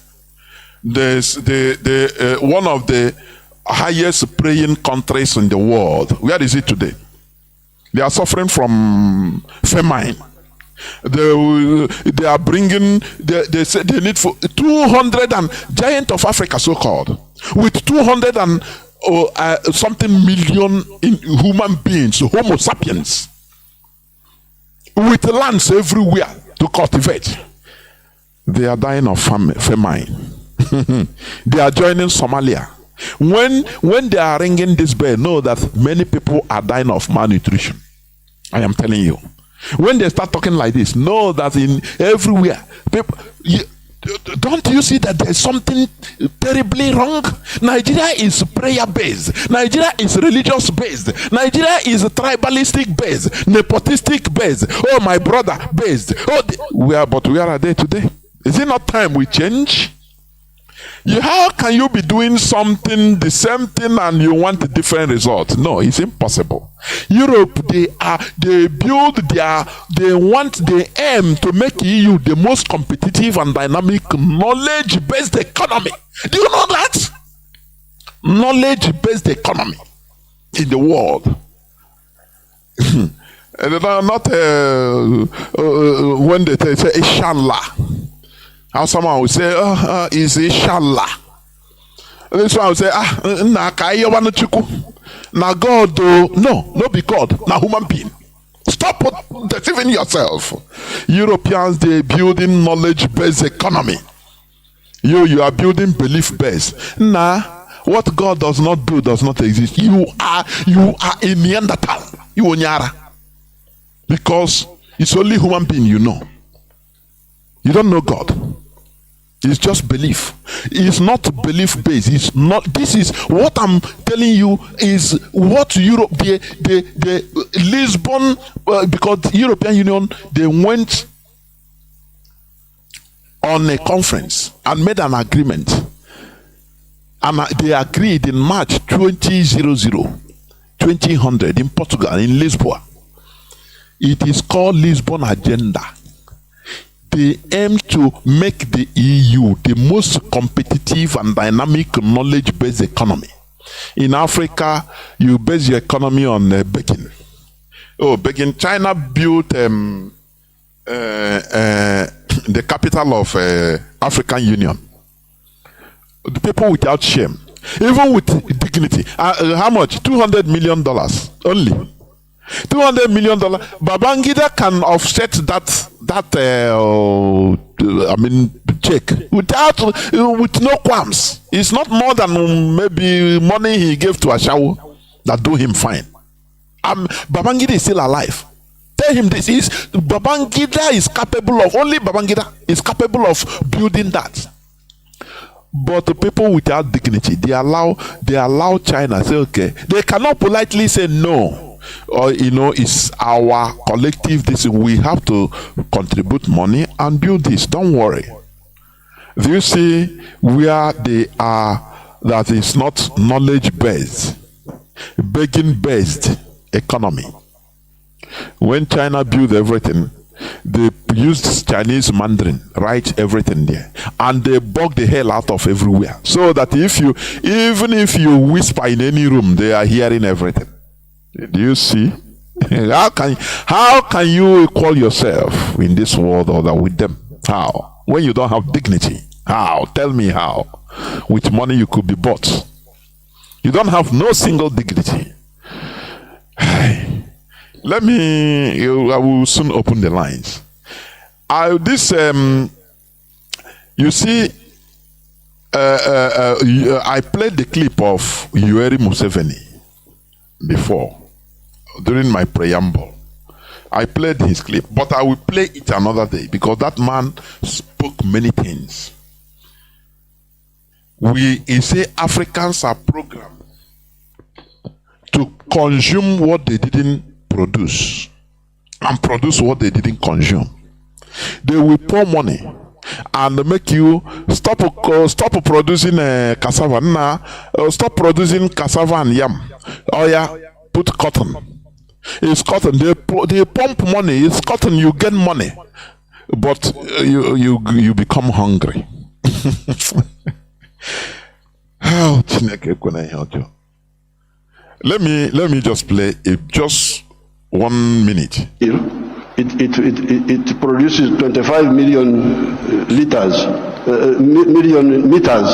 So in order to clothe our people in Uganda without importing, we need about 11 factories like the one of Naiti, and they would employ about 20,000 people. So there, and we would save $880 million, which we are just giving it to other people. So this Ida, what do you say about the modern slavery of the Africans of producing raw materials? In one of our documents in Addis Ababa, we had talked of Africa producing what it does not consume and consuming what it does not produce. This is what is a head of state. Even when you listen to this man, you see the difficulty there that really want genuine development, what they are facing. But you see them as people that don't have knowledge. They are prevented. I will play it another day because there is no more time. They are prevented from getting. He said he tried to borrow money for production, for manufacturing. They refuse. The same thing Kwame Nkrumah did immediately after independence with that zeal. He had a 20-year agenda of industrialization of Ghana. I hope you know that. Kwame Nkrumah. He had a 20-year, I said from that, you see, 1957 till 20 years agenda of industrializing Ghana so that Ghana will be in the same level with America, producing everything that they use. Now the project, he have drawn it, written the project. He went to America to solicit for fund. America saw, they say, show us your project. He showed them with enthusiasm, with happiness, thinking that he's dealing with the same people. They saw that this man really want to genuinely develop Ghana, because until you industrialize your country, you are not developed. Are you hearing me? Once you industrialize, man, start building factories everywhere that you produce what you use, you manufacture what you consume. That is industrialization. When the Americans saw this man, they saw him that, look, if we even allow International Monetary Fund or World Body to lend this man money, nothing will develop, and these Africans they will offset our world order.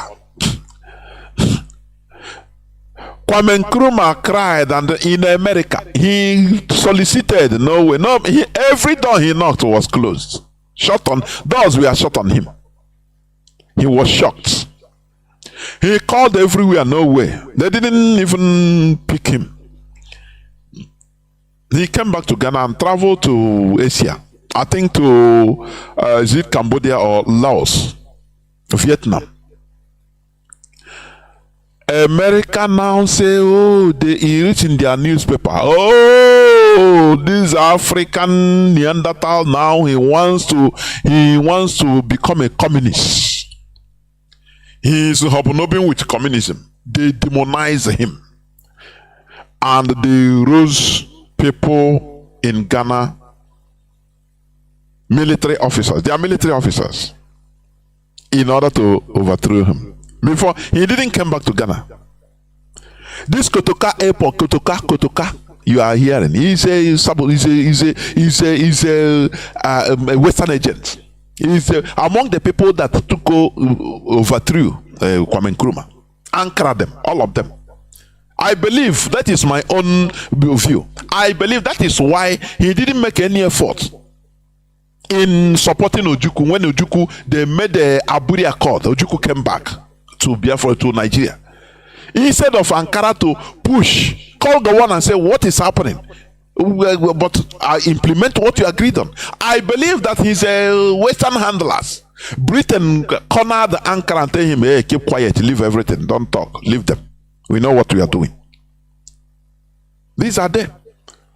Even the father of this present president, Ghana president, all of them, they are the people that sabotage Kwame Nkrumah, push him away, and he didn't fly back to Ghana. He flew direct to Guinea. Sekou Touré received him and made him co-president of Guinea, because Sekou Touré understand what he suffered. Sekou Touré wanted to develop Guinea. This Guinea you are seeing today, Sekou Touré said we need to develop Guinea. He had a plan to develop Guinea, industrialize Guinea. He said he didn't want to sign any pact for the continuation of colonization that every French president or Francophone president used to sign, secret pacts for the continuation of colonization with France. Secretary said no. Instead of us to sign this thing, instead of us to always kneel down to feed fat, we stand up. I'll be standing up and die. No wahala. France destroyed the Guinea economy. France destroy what Guinea is suffering today. France is a West. Haiti, just the same way they did to Haiti, they did it to Guinea. So Sekou Touré welcomed Kwame Nkrumah. He said, my brother, I know this is the difficulty we hit in this independence. And the other countries that saw this, they were afraid. Other African presidents, they were afraid. They were scared stiff, so that they don't make any noise. They don't reject anything. They have to collaborate with the West. But had it been all of them rose up and said no, what you did to Kwame Nkrumah, do to us so that we suffer it at once. But Africans, will they do it? The answer is no. They have willing tools everywhere. That is the problem we are having. They cannot join together. Instead, they start remembering, say, Anna, Kwame Nkrumah, no be Ashanti. Ashanti people. My great grandfather said the Ashanti people even kill his small brother. And this why I say, Sekou Touré, no be Susu. No, Susu people. They start remembering bad things instead of joining hands together in order to get what we want for the future purpose. That is a black man for you. They start referring backwards. Our ancestors, didn't they kill twins? Okay, they are bad, now they are evil. Very hopeless character. That is why we are in this trouble, in this mess. That's why we are in this mess. So this clip, I will stop it here. I will play it another day and use it as a pro, because there are many things there. There are many things. But in conclusion, we are in a very, I want you to understand the type of fight we are in. We are in a very big fight for survival from the current established world order. Our fight for freedom should be thorough. Thoroughly knowledge-based. Do you see the reason why we are here morning, afternoon, night? Always in this platform, educating ourselves, in order to be knowledge-based, to build a knowledge-based nation. Knowledge-based, not a superstitious-based. Nah, they say based. No, knowledge. Knowledge, not superstition. Europeans eradicated superstition. That is why they are behaving the way they are. They are moving forward. They eradicated that's why if you tell an European, nah, spirit there here, don't go there, he tell you, say, don't worry. When did the spirit used to come out? You say, it used to come out 1 in the morning. You will wait. That 1 in the morning, you will go there to wait that spirit. I want you to notice it. I want you to try it. Try, and that is the way they change their system. It is not something that is natural to them or unnatural. No, they work on their head the same way we are now working on our heads. So now the end result is what you are seeing. Just tell a concussion. Joke with him. Just for you, you are seeing it as a joke, but to be serious, maybe a prank. You tell him that there is one spirit that used to come out from here by 12 in the afternoon. And nobody goes there. Please, if you go there, that spirit will catch you, and if he catch you, he will tear your face. He will tell you, okay, he will wait. That 12, he will go there because he want to know. It's knowledge based. He want to know. But to tell it an African, before you know, he run. He say, I beg, I no one listen again. I run, I no one. He have believed because it's superstition based knowledge. Superstition based country. Are you hearing me? Make this experiment. When you tell an African, you all drop there immediately. He will be afraid. Even before he say, no, I beg, make we not go near there again. I beg. You will go. Because he has superstition. Superstition. That is what works in him. Superstition. There is this prank they use, these content creators. Sometimes you learn something. There are these people, one will dress, he will dress like, what they call native doctor. We are red. This and that. If he will go and start collecting somebody's luggage in the market, the person will run. Why? Because he's superstitious. Go and do it a concussion. If we have a hammer, he will tear your head. Say you and that your spirit. He will kill you and that your spirit. Because they have removed themselves. It is not something that you might be seeing it. That's why some people, when I listen to them, I say no. You people should understand. Why the Europeans will behaving? They don't, the religion they have is not the same way. No, it is not about the religion. It is the way their heads have been worked on. I don't know their heads, their heads no more. They have changed their mentality. So they don't see religion as the basic thing. They are no more superstitious. Are you hearing me? They are knowledge based. You are superstitious. That's why when they say write something now, say you are going to get $1 million tomorrow. If you say amen, just post it in your timeline. You will see amen. If you post this post, if you comment and say amen, you are going to get 1 million before the month ends. Say amen, post and get. You will see many of our people amen, no, amen. Before you know, you get millions of amen, amen. Because our people are superstitious. Is primitive minded people. It's super. Nah, amen. No, I ain't gonna get one. Only na say amen. No, when he come on the yakara. Okay, with the $1 million. Say amen. So that before the end, there is the things they used to send before. If you send this blessing to 20 people, you will receive blessing. Say that. If people used to send me that, I want them, don't ever send me this rubbish. I'll block your ass. We should remove ourselves from superstition so that we enter knowledge. That is, with this, we are going to remove ourselves from the position we are in this current world order, so that we be in a better position that will benefit us. This is where I'm going to stop. I will go into a few minutes break, so that when I come back, I will open the lines so that people will start calling in.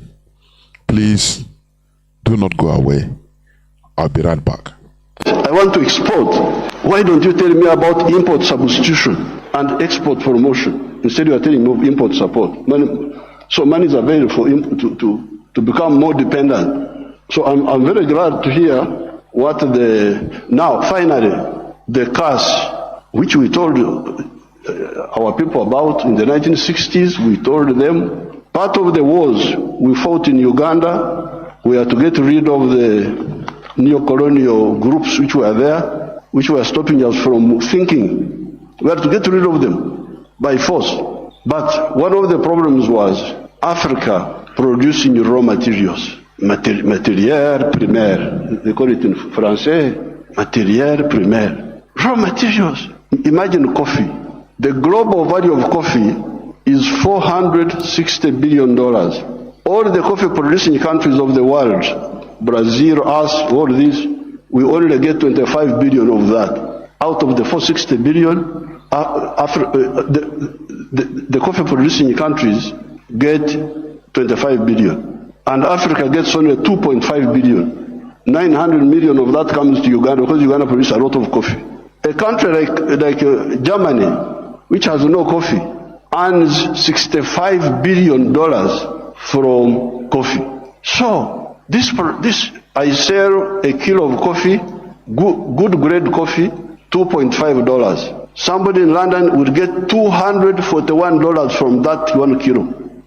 Okay, there are other costs on the way. I don't want to, because he's the owner of a restaurant and so on. But coffee roasting, coffee grinding, coffee packing must happen here in Africa. Must happen at source. The shirt I'm putting on is Ugandan cotton. I don't put on foreign clothes. It's only the trousers I'm putting on because I can't go naked, because they have not solved that problem for me. So, if you look at cotton, how many job levels are there? Job levels. You grow the cotton. Okay, that one we do. Those jobs we do. We gene the cotton. Kutoa mbegu, remove the seeds. That one we do here. And we end there. When you hear all these countries which have got crisis, Burkina Faso, I don't know what, Mali, all of them are cotton growing countries. But how much textiles are they producing? They're importing textiles, I don't know from where. So now if you end at level 2, gening, removing the seeds, then you take the pamba, you take the cotton, to cleverer people who are clever, watu wenye akili, wako huko, sisi hapo tutajiita vipi? Kama mtu anakuzidi akili wewe unasema wewe nani? So they take the cotton, they spinning, more money, more jobs. For their children, they weave, more money, more jobs. For their children, they put the print, more money, more jobs for their children. I looked at the figures. Uganda consumes 276 million meters of textiles each year. And that wonderful country of yours spends $880 million on clothes. Some of them dead people's clothes from Europe. When people die, their clothes, they are sent to you people, to Africa. And we spend 800, all the money we earn from coffee goes back to bring dead people's clothes. But we have got one factory there called Nitil. It produces 25 million million meters. So in order to clothe our people in Uganda without importing, we need about 11 factories like the one of Nitil. And they would employ about 20,000 people. So there, and we would save $880 million, which we are just giving it to others. Welcome back. This is Radio Biafra HAUSA-SERVICE coming to you through Radio Biafra London. My name remains Mazi Jonathan Chinedu from Alu Province of Biafra land. And we are here live and direct. Today is the 6th day of June 2024. Our lines are now open. Remember, we talked about in the series of Living the Continuous Colonial Legacy, we talked a bit about the world order, and I think we will continue on this another day. So, our lines are now open. We are trying to restore a nation, a knowledge-based nation, not a superstitious-based nation, please. Our lines are now open. Our direct line is +1 213 328 6224. I repeat, +1 213 328 6224. Our WhatsApp and Signal line is +61 405 142 547. I repeat, +61 405 142 547. I have the first caller already there. First caller on WhatsApp. Caller on WhatsApp. Welcome to the program. Can you hear me? Yes, Mazi, Chinedu, from here. There, Mazi. My name was Marcel Okeke, but now Chigozi Okeke for my purpose. So, Mazi, I want to start by thanking IPOB members all over the world, both Biafrans in Biafra land, for coming together to debunk the lies, lies of propagandists, mainly the Europeans and their agent provocateurs, including the Nigerians who think that the IPOB have been destroyed. We shame them. That is why they voted an attack. But that one is there. We continue. They cannot stop us. So, Mazi, I want to start this contribution like this. Our people are too superstitious. What other people are talking about. But people take it as end time. This end time they told them long time ago that the new world order, CCC and Antichrist, all this is going to come. Ideologists, but they know that a time shall come when people will vote against this their Christianity. They now target Antichrist. That is what our people see as a new world order. That someday is coming when you will see CCCs in people's feet. That is why our people. That is problem of our people, religion and superstitious. That is why this Chinedu Biafra, what we have learned here, I can never learn it. I don't know where we can learn it. What we learn in Radio Biafra. Understand? That is why we must continue, Mazi. You see this emancipation, we must continue until our people are free. Then we can talk about genuine freedom, because we are just with this mentality of our people, we are not ready. You understand me now? Our people want things now. They don't want to plan about tomorrow. No, they don't care about tomorrow. Now, if it's not now, then forget about it. What are you talking? That is why I can deceive some of them. Tell them that Biafra is coming today. They say, someone is fool. Say yes, he's the man. Biafra is coming tomorrow. They say yes, because they don't want to think and make discerning reason to know that you have to work for something before you can harvest. You understand? European will sit and they plan for 20 years and start making plan for it. Skeleton from grassroots. The black man want now, you don't want to think. You don't want to know how this thing he's saying, how to work on this. No, you just want plant today and harvest today. That is problem. That's what we are suffering, Mazi. So we must continue to be enlightening our people until they come to realistic that you have to work before you eat. So thank you, Mazi. Let me allow others to talk. Tomorrow is another day. Well, thank you, my brother. Thank you, Mazi. Caller, just like what you said, there is something our people, it's ignorance.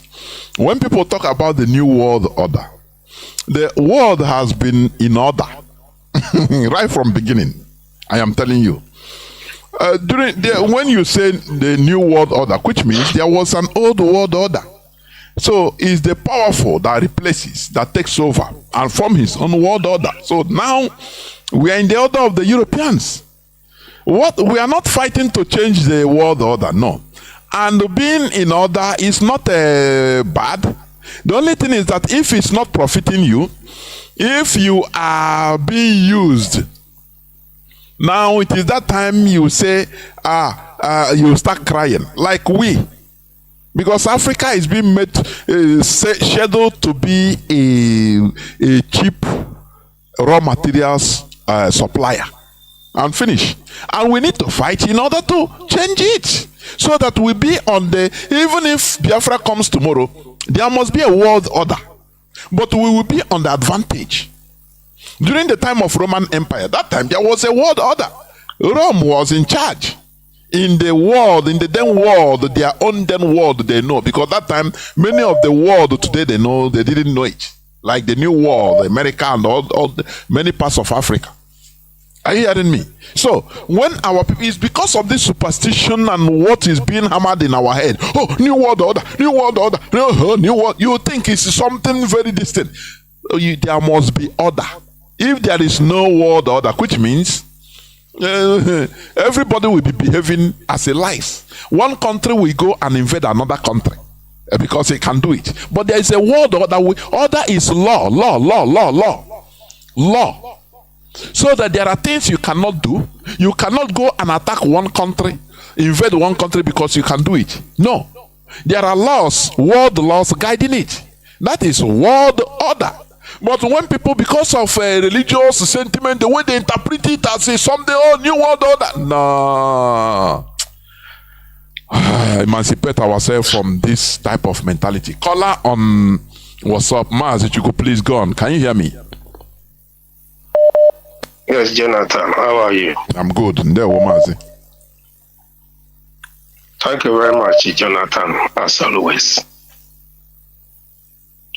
I agree to my leader, our leader, Mazi Nnamdi Kanu, the man who set up this platform to expose so many things that was leading under the roof of heaven, as always. I agree to my leader, our leader, Mazi Nnamdi Kanu, the man who set up this platform to expose so many things that was leading under the roof of heaven, as always. I agree to my leader, our leader, Mazi Nnamdi Kanu, the man who set up this platform to expose so many things that was leading under the roof of heaven, as always. I agree to my leader, our leader, Mazi Nnamdi Kanu, the man who set up this platform to expose so many things that was leading under the roof of heaven, as always. I agree to my leader, our leader, Mazi Nnamdi Kanu, the man who set up this platform to expose so many things that was leading under the roof of heaven, as always. I agree to my leader, our leader, Mazi Nnamdi Kanu, the man who set up this platform to expose so many things that was leading under the roof of heaven, as always. I agree to my leader, our leader, Mazi Nnamdi Kanu, the man who set up this platform to expose so many things that was hidden under the roof of heaven.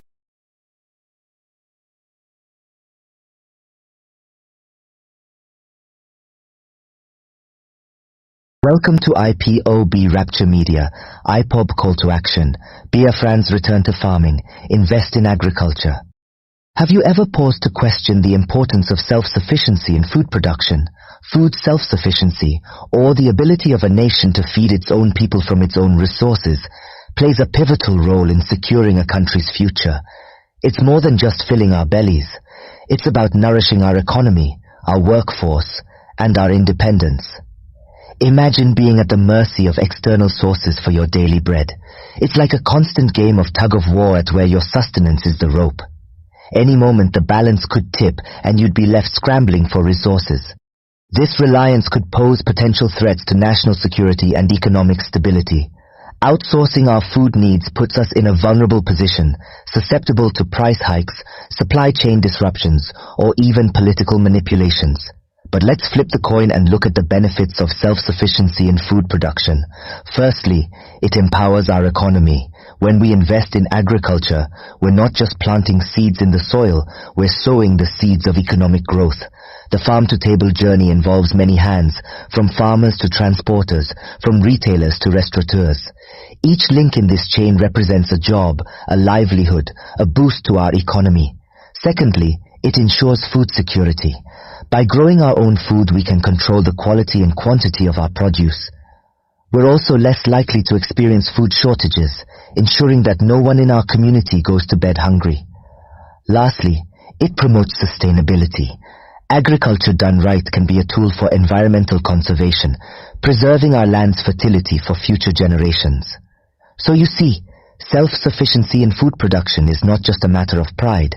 It's a matter of survival, of economic prosperity, and of national security. Understanding the importance of food self-sufficiency sets the stage for our discussion on the call to action from IPOB. Recently, the indigenous people of Biafra, IPOB, called on Biafrans to return to farming and invest heavily in agriculture. This is not just a call to action, but a clarion call for survival and self-sufficiency. The world is on the brink of a food crisis, and Nigeria is no exception. An impending famine looms large, threatening to cast a dark shadow over the land. But here's the thing. Biafrans are not destined to be victims, but victors. Sufficiency. The world is on the brink of a food crisis, and Nigeria is no exception. An impending famine looms large, threatening to cast a dark shadow over the land. But here's the thing. Biafrans are not destined to be victims, but victors. Sufficiency. The world is on the brink of a food crisis, and Nigeria is no exception. An impending famine looms large, threatening to cast a dark shadow over the land. But here's the thing. Biafrans are not destined to be victims, but victors. Sufficiency. The world is on the brink of a food crisis, and Nigeria is no exception. An impending famine looms large, threatening to cast a dark shadow over the land. But here's the thing. Biafrans are not destined to be victims, but victors. The world is on the brink of a food crisis, and Nigeria is no exception. An impending famine looms large, threatening to cast a dark shadow over the land. But here's the thing. Biafrans are not destined to be victims, but victors.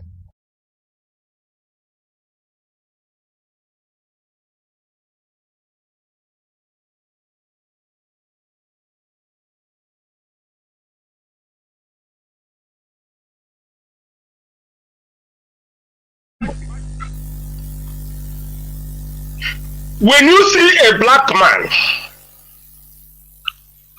anything a white person do to a black man, I will not say sorry, because black people are Satan in human form. They don't think, they don't reason. But our leaders have been on this platform for 10 years, educating a lot of our people, black people. Some other country have heard this news, and they are making a move. But for black people, for Igbo people in particular in Nigeria, for Emmanuel Iwanyanwu in Nigeria, for Hokuzodima in Nigeria, for Wike, for all these evil people They don't remember that one day they will die. And they will leave all this money and die and go. It is a pity that black man cannot reason up to this extent. Chinedu, go and kill innocent people because you are a criminal. You are a drug pusher. The American people approve you to be a president of Nigeria because you are a criminal. America cannot allow such people to be their president. Britain cannot allow such people to be their president. But they want to destroy Africa because they are white people. Thank you, Jonathan. I greet all the people who understand that the only way out is to sponsor IPOB so that we make way for unborn generation. Because some of us are today old. We don't know when we are going to left. So what am I saying? I congratulate GOS, Chinedu, Chinedu, and their group to continue fighting. If Tinubu said that today, tomorrow, Biafra will stop, is dreaming. Yoruba hate Igbo people. Yoruba people. I don't know what is wrong with the Yoruba. Does it mean that Yoruba cannot stand on their own? Mazi, and fight for their unborn generation? It's a pity that black people are so stupid and foolish. Thank you, Jonathan. Chukwu Kabiyama be your strength. All hail Biafra. Almost hail Biafra. For your information, black people are not Satan, please. We are correcting ourselves because we are deceived. We need to come out of ignorance. That is it. But please, we are not Satan. It's the West that know what is Satan, we don't know. Caller on Signal. Can you hear me? Welcome to the program. Caller on Signal.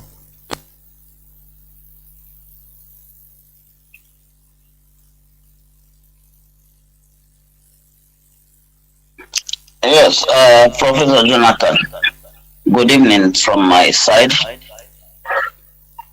I am Mazi, and I'm calling from the coastal region of Biafra, Kwaiban, Presley. Professor Jonas, there is something I want to say, which I tried to reach out during Mazingoru broadcast, and this thing is pivotal. I'm sorry for digression for your topic. This is, like what happened in Aba, Obikabia Junction on the day of our heroes and heroic remembrance. DOS more fashion a way to talk to our people, all these video people, so if they don't know what to use their phone to do, they should play game. If those people did not capture this on video, even though when we know that it's a orchestrated plan by the Nigerian government to blackmail our citizen, which was 100% compliance, or more than even 100% compliance. So if without that video, the effect would have been less. Some of what those video does to us, the level of damage control he put on us in the media is enormous, and the DOS must fashion a way to talk to our people to desist from making unnecessary kind of videos. Now I go to your subject of submission. Professor Jonas, human advancement in nature in this very physical world we are is a function of human value system. And you can't take it away from value system. And when you chronicle the composition of the damnable zoological Nigeria, there are conflict of values. What does average Biafran share in common with Yoruba man or the Hausa or the Na? Talk more of the Fulanis who are invaders in this contraction called Nigeria. We share nothing. So what the Britain did was an orchestrated plan to create this confusion so that the indigenous nations in this present contraption cannot advance based on their own cultural and the human values, like what Biafrans did during the war, you know? So these are the problems, and they are a honor of confusions. So what another aspect of it is the legacies. You know, this is one aspect of the colonial legacy. Another aspect of it is I stand to fall to the religions, especially the Christianity and the Islam, that they are object of conquest. And what they try to do to our people is to destroy our values by trying to make us a kind of belief system base, rather than basing our this thing in objectivity and superior reasoning. So those are the points. There are no ways people can advance without having a cardinal knowledge that is based in the objectivity and the superior reasoning. These are how some civilized world develop. It is not on the belief system or one imaginary heaven that nobody has gone to and come back to tell us how it looks like. So those are part of the issues. And what you people are doing in Radio Biafra is a welcome development, because consistency is the key. It is not something that we can change overnight. It is a gradual process. And by trying to, your in-depth research has a useful impartation on most of our people who listen to Radio Biafra, and that is why we keep talking to our people to listen to Radio Biafra, so that some of these illusions we can get off from it and they benefit in realism. So, Professor Jonas, having said this, let me step down and allow some other comrades to make their input. There were Mazi. Biafra is our identity, and we must propagate this message of freedom. There were. Almost say Biafra. Almost say Biafra. There were. You're right. Our people, there is no way to talk to our people other than for people to use their common sense. There are things, when you see it, you just keep quiet. You go your way. Because you might be bringing up a monster that will even consume you yourself. When you video some certain things, you might be a victim. You might be a victim of that thing, of the result of what you promoted. So that's it. Because, you know, our people are, as I used to say, emotional in nature. So that's it. Let me pick this call. Caller on what's up? Please hold on. I'll come to you. Caller on direct line. Mazi, can you hear me? Please go on. Caller on direct line. He dropped. Caller on direct line. Wapu also Mazi. Can you hear me? Good evening, sir. I can hear you, sir. There I can hear you. Good evening, sir. There we go on. Yeah, there will sir, looking into this presentation tonight, I think I was beginning to see that most of your previous teachings has reviewed so much, or should I say, have answered a lot. If peradventure the indigenous people of Nigeria keep listening to us from this platform, they should have known that the presence of the colonial legacy and its world order has never disenfranchised anyone from its value. You know, most of us think the whole thing has taken away our value. No. You know, let me calm down a little bit. Why I'm saying this is that one of your course that you teach us the other time about Pan-Africanism, you made us understand that the distinction of Pan-Africanism is not really a good one with Africa.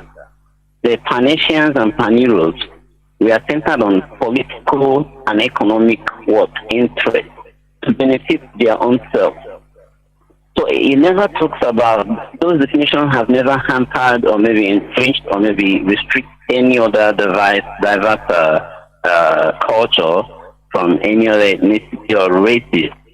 You understand? But now, I begin to wonder why Nigerians per se, when I mean Nigerians, those of them who are religious with Christian or maybe should I say Muslim, irrespective of whichever religion you believe in Nigeria. You understand? A lot of us have begun to walk away from who we are. You know, let me take a case study. When the Bible said, God said in himself that he's going to make a choice by himself, like, let's create man in his own image. This whole thing is all about choice. If humanity in this ecology called Nigeria have chosen to let go of who they are, it is left for them. I don't think this European colonial legacy is even trying to push us out from what we believe in and what has been working for us from ab initio. So I'm only trying to encourage most of our African brothers, mostly the Igbos, mostly precisely the Igbos, who have stood so complacent not to understand who we are. The other day I went to do my hustling, where I do the hustling. So the pastor who called me is a client. He called me. I was working for him, and something came up. He said, "Oh, my daughter is coming back next week." I said, "Who is your daughter?" So I was wondering, this young age, you had a daughter that put to bed. So he rephrased it, and I was like, "No, it's my daughter in the Lord. She put to bed, and hopefully you'll be coming to stay in my house. I'm preparing this room for her to stay." But to have a little inch. I said, "What is the inch?" He said that the newborn baby was having this where this tanishi.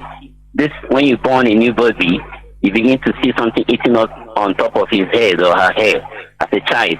So that the doctor said they will take care of it, but it's not working. I said, "Sir, you from where?" He said, "It's Delta Igbo." I said, "Which one is Delta Igbo, sir?" "Your wife is from where?" He said, "Igbo." I said, "I don't understand what you are doing. I know you are a certain man of God. Yes, fine. But let's tell ourselves the truth. What did the scripture told you in the Genesis? Why are you going to doctors?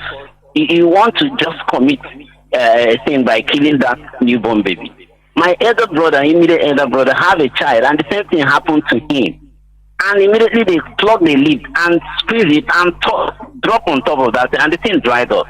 So what are you doing? You say, it's true what you're saying. Okay, you're Igbo man. I say, yes, I'm Igbo. Call Igbo. Spell it with capital letter. I'm Igbo man, you know. So I don't want to see all you people deceiving people, telling them. He said, no, it's not like it's, but it's just that everybody believes in what it is. I say, you see the problem. So why I'm saying this is that a lot of things have happened.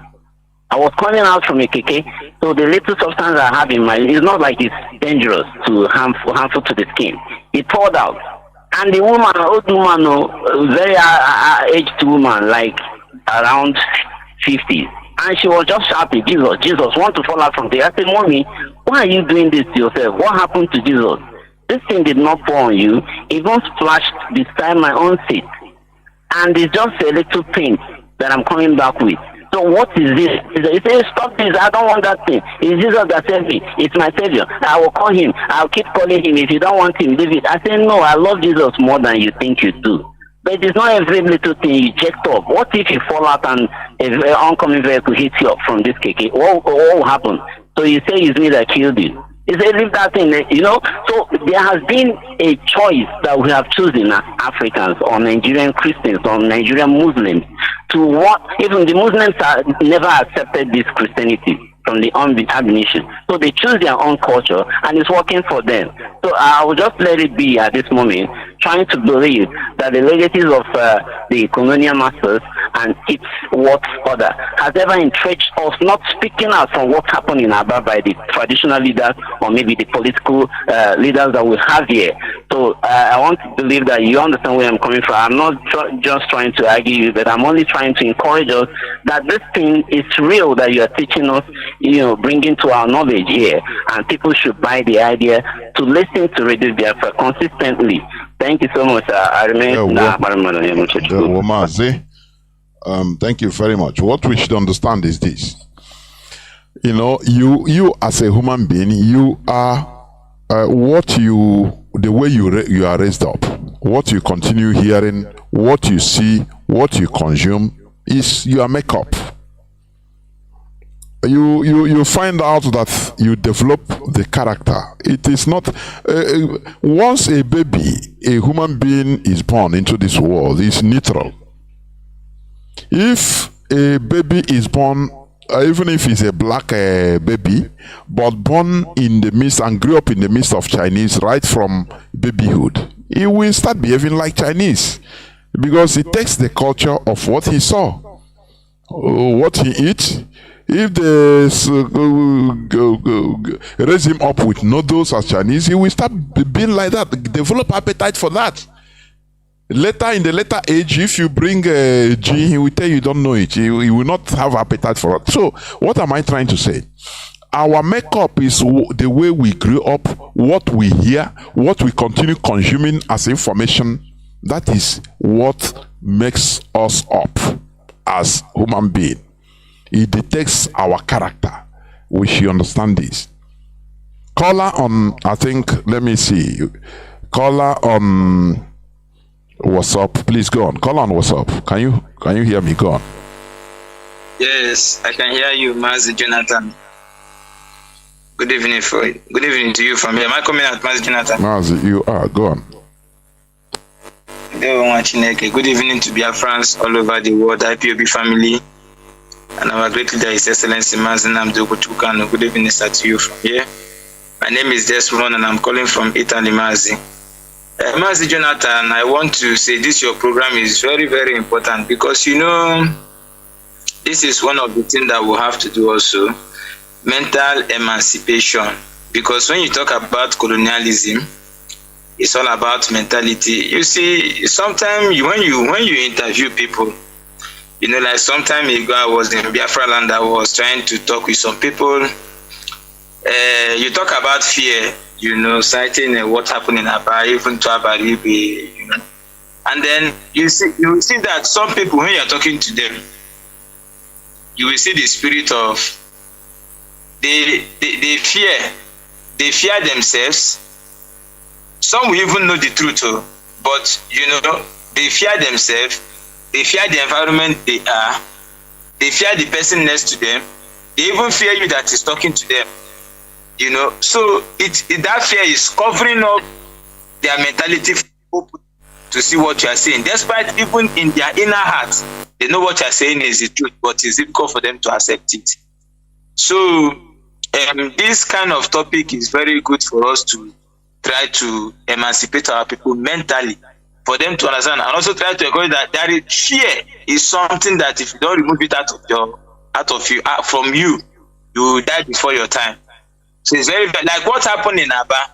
Do you know that, like the example you gave, you citing the movie of Mosofia, do you know that was exactly the same thing Senator Abaribe did, Honorable Senator Abaribe, that was the same thing he did.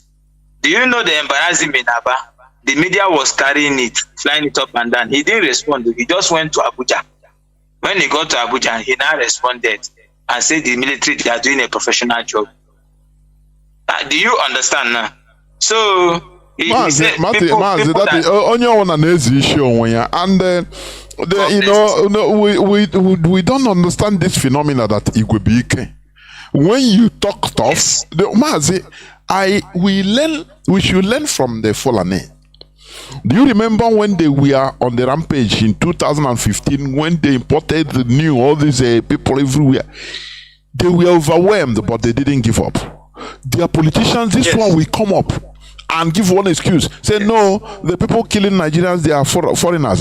He will not condemn it. The other one, Rufai will come out. No, I even go to the extent of going outside to pay them. Because that time they were just checking the mentality of Nigerians, how they will react, flying kites.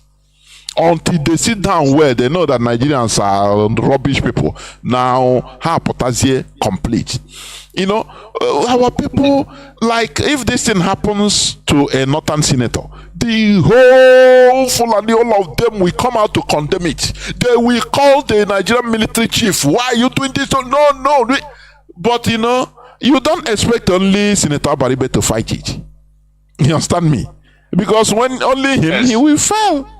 And others will laugh at him. Yes. You know, but had it been his Yes. other place, not even only him will talk about it. Before you know, other politicians or Igbo politicians should rise up and say, why is it so? This and that. This one will come from Anambra, this one from Rivers, this one will talk from everywhere.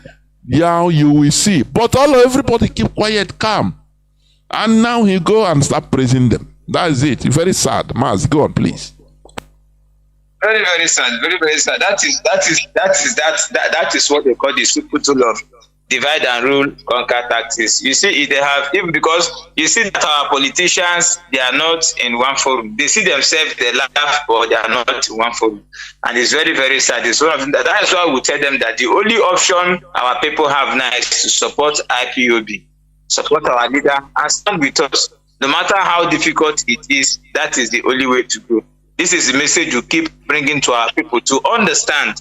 Because in the land of Biafra now, the land of Biafra is like a land that has been decimated by these enemies. That is the truth.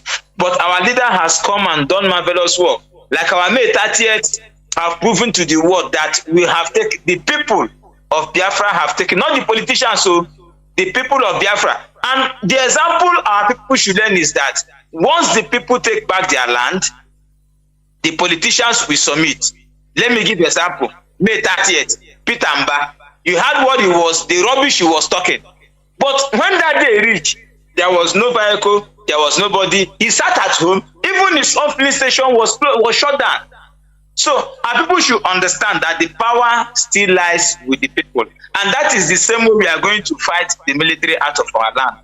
As they are killing our people in Aba, and Tinubu has given them the go ahead others go, we have to rise up and fight them. Our people have to raise a campaign that we don't want Nigerian military in our land. And that is where we stand. Because they cannot continue to kill our people and it will continue to go like that. So Biafrans, we must stand up. Like I used to say, there is nothing. What we are doing, despite the educative aspect, it still needs finance. We have to support ESN. Biafrans must rise up anywhere you are. You give your support to ESN. Financially, you have to support ESN through IPOB units, IPOB zones, and through our PayPal, www.ipob.org, or through any other means that's approved by HODDOS, Mazi Chinedu, in form of fundraising or other means. We have to support ESN. And I want to say something, Mazi.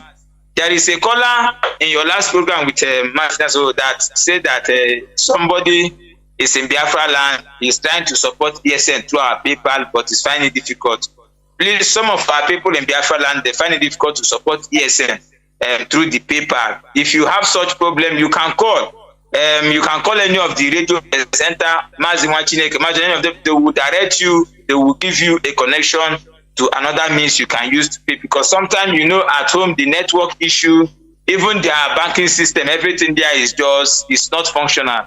So most of our people, they find these difficulties. And when you call our radio presenters, you will be directed. So that's our brother should please encourage the person that want to do that, that he should call one of the presenters, and then they will exchange numbers, and then we'll get to him. They will know what to do. The presenter knows what to do. That's the way it is. Then lastly, Mazi, I want to make this announcement directly from the office of the National Coordinator of IPOB here in Italy. This announcement is very, very important for Biafrans in Italy to take note, and also the governmental agencies in Italy to also take note, because it's very important to bring this to the note of Biafrans in Italy and the governmental agencies in Italy. So this announcement from the National Coordinator's Office of Italy, and it is saying that IPOB Palermo have been dissolved. IPOB family in Italy has no zone in Palermo any longer. For now, IPOB Palermo Italy have been dissolved. We have no zone in Palermo for now until further notice. After what we are doing, then we'll come up to also bring it. So please, Biafrans in Palermo, Biafrans in Italy, agencies in Italy must please take note of this announcement this evening, because it is very, very important. I'm saying it again, from the office of the National Coordinator IPOB Italy is giving this announcement that IPOB Palermo Italy is dissolved for now. Further notice. Thank you very much, Mazi, Jonathan. I don't know if they see from here. They were watching it. There were Mazi. There were. Thank you very much. We must continue. As we are winding down towards the end of the program, I want to pick the callers on direct line, but the timing is very, very poor. Their timing is poor. They are calling when somebody is already speaking. Caller on, let me go on. Caller on signal. Mazi, Madabuchi, can you hear me? Yes, my brother, I can hear you. There, Mazi, go on. God bless you for your work for our motherland. Mazi, good evening, Biafrans and lovers of freedom. My name is Ifanchukwu Madabuchi, and I'm reaching you from the Netherlands. You see, what I want to touch is relating to that concept of after effect of the colonization, and then as it relates to Biafran plight in Nigeria. You see, our politicians from the east, and especially our governors from the southeast, rushed to so-called proscribed IPOB. And now, the Nigerian government proscribed IPOB and they tagged us whatnot. Where I'm driving at is, due to this presidential fiat from the office of Bola Ahmed Chinedu, them to go and flush them, to go and crush them, to go and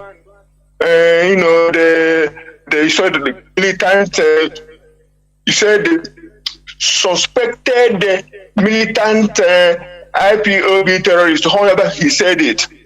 Now, the army will get that marching order with the concept, they say they call it the dynamics of fighting terrorism. Do you know that the Nigerian army said that in fighting terrorism there is what do you call it? Nobody's innocent, and that is what they carried to come to Biafra land, to Abia State. The idea that nobody is innocent. That's why they are humiliating, beating, killing, and taking our people away to unknown destination. And the same thing they did in Okwama in Delta State, or Okwama, however it's pronounced. They decimated that area, they killed a lot of people, they destroyed that village or town, and displaced a lot of people. And the same thing they are doing in Abia State. And the one man with Igbo name, also know Brigadier General Onyema Nwachukwu, a spokesman of the army, is denying that there's nothing that's happening, there's nothing they are doing to people or citizens in Abia State, that it is propaganda. Now, what we are saying here is that the same role of what is his name during the war, the one that what is his name? That counter. Is it? That is countering the working on Nigerian with Gowon, as he made him the premier of the East that during the war, which he used to go. Oh, is it? Or somebody like that. Okpa yes, Okpa Yeah. The same thing. They always a spokesperson. In the general, paper general, always spokesperson. They come, they know. Do you see how the Fulani, do you see how they work? It's Igbo man that they will bring out, oh yeah, talk, what happened? Say, no, nothing happened. It's propaganda. But they are killing his people. Yeah. Mazi, go on, please. Very funny. It is so sad. It is so sad that people You are from the inside, you know what is happening. Of course, maybe you cannot influence it, but to take it upon yourself to come and say that people who are crying, that their people are missing and that their people are being killed, we saw them shooting into water. Are they hunting? Are they killing fish with gun, machine gun in water? And they're saying nothing is happening. Who killed this Prince Obia? Now in Abia State, in his father's palace. His father is His Royal Highness Ngozi Obia. They killed him in his father's palace with his friend. Is this also a lie from anybody? But the worst thing that we're experiencing is that our people in the armed forces, our politicians of all levels, and our clergy, so-called clergymen, everybody is silent in what is going on in Abia State. What investigation have they done to say that this person did it or the other person didn't do it? We know as IPOB, as our working people, we are working. We know that this is a false flag operation by the Nigerian armed forces. We know.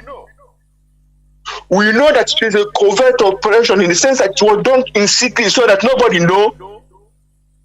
But we know what happened because it is all mapped out how it will happen and why it will happen in order to still sow chaos in Abia State.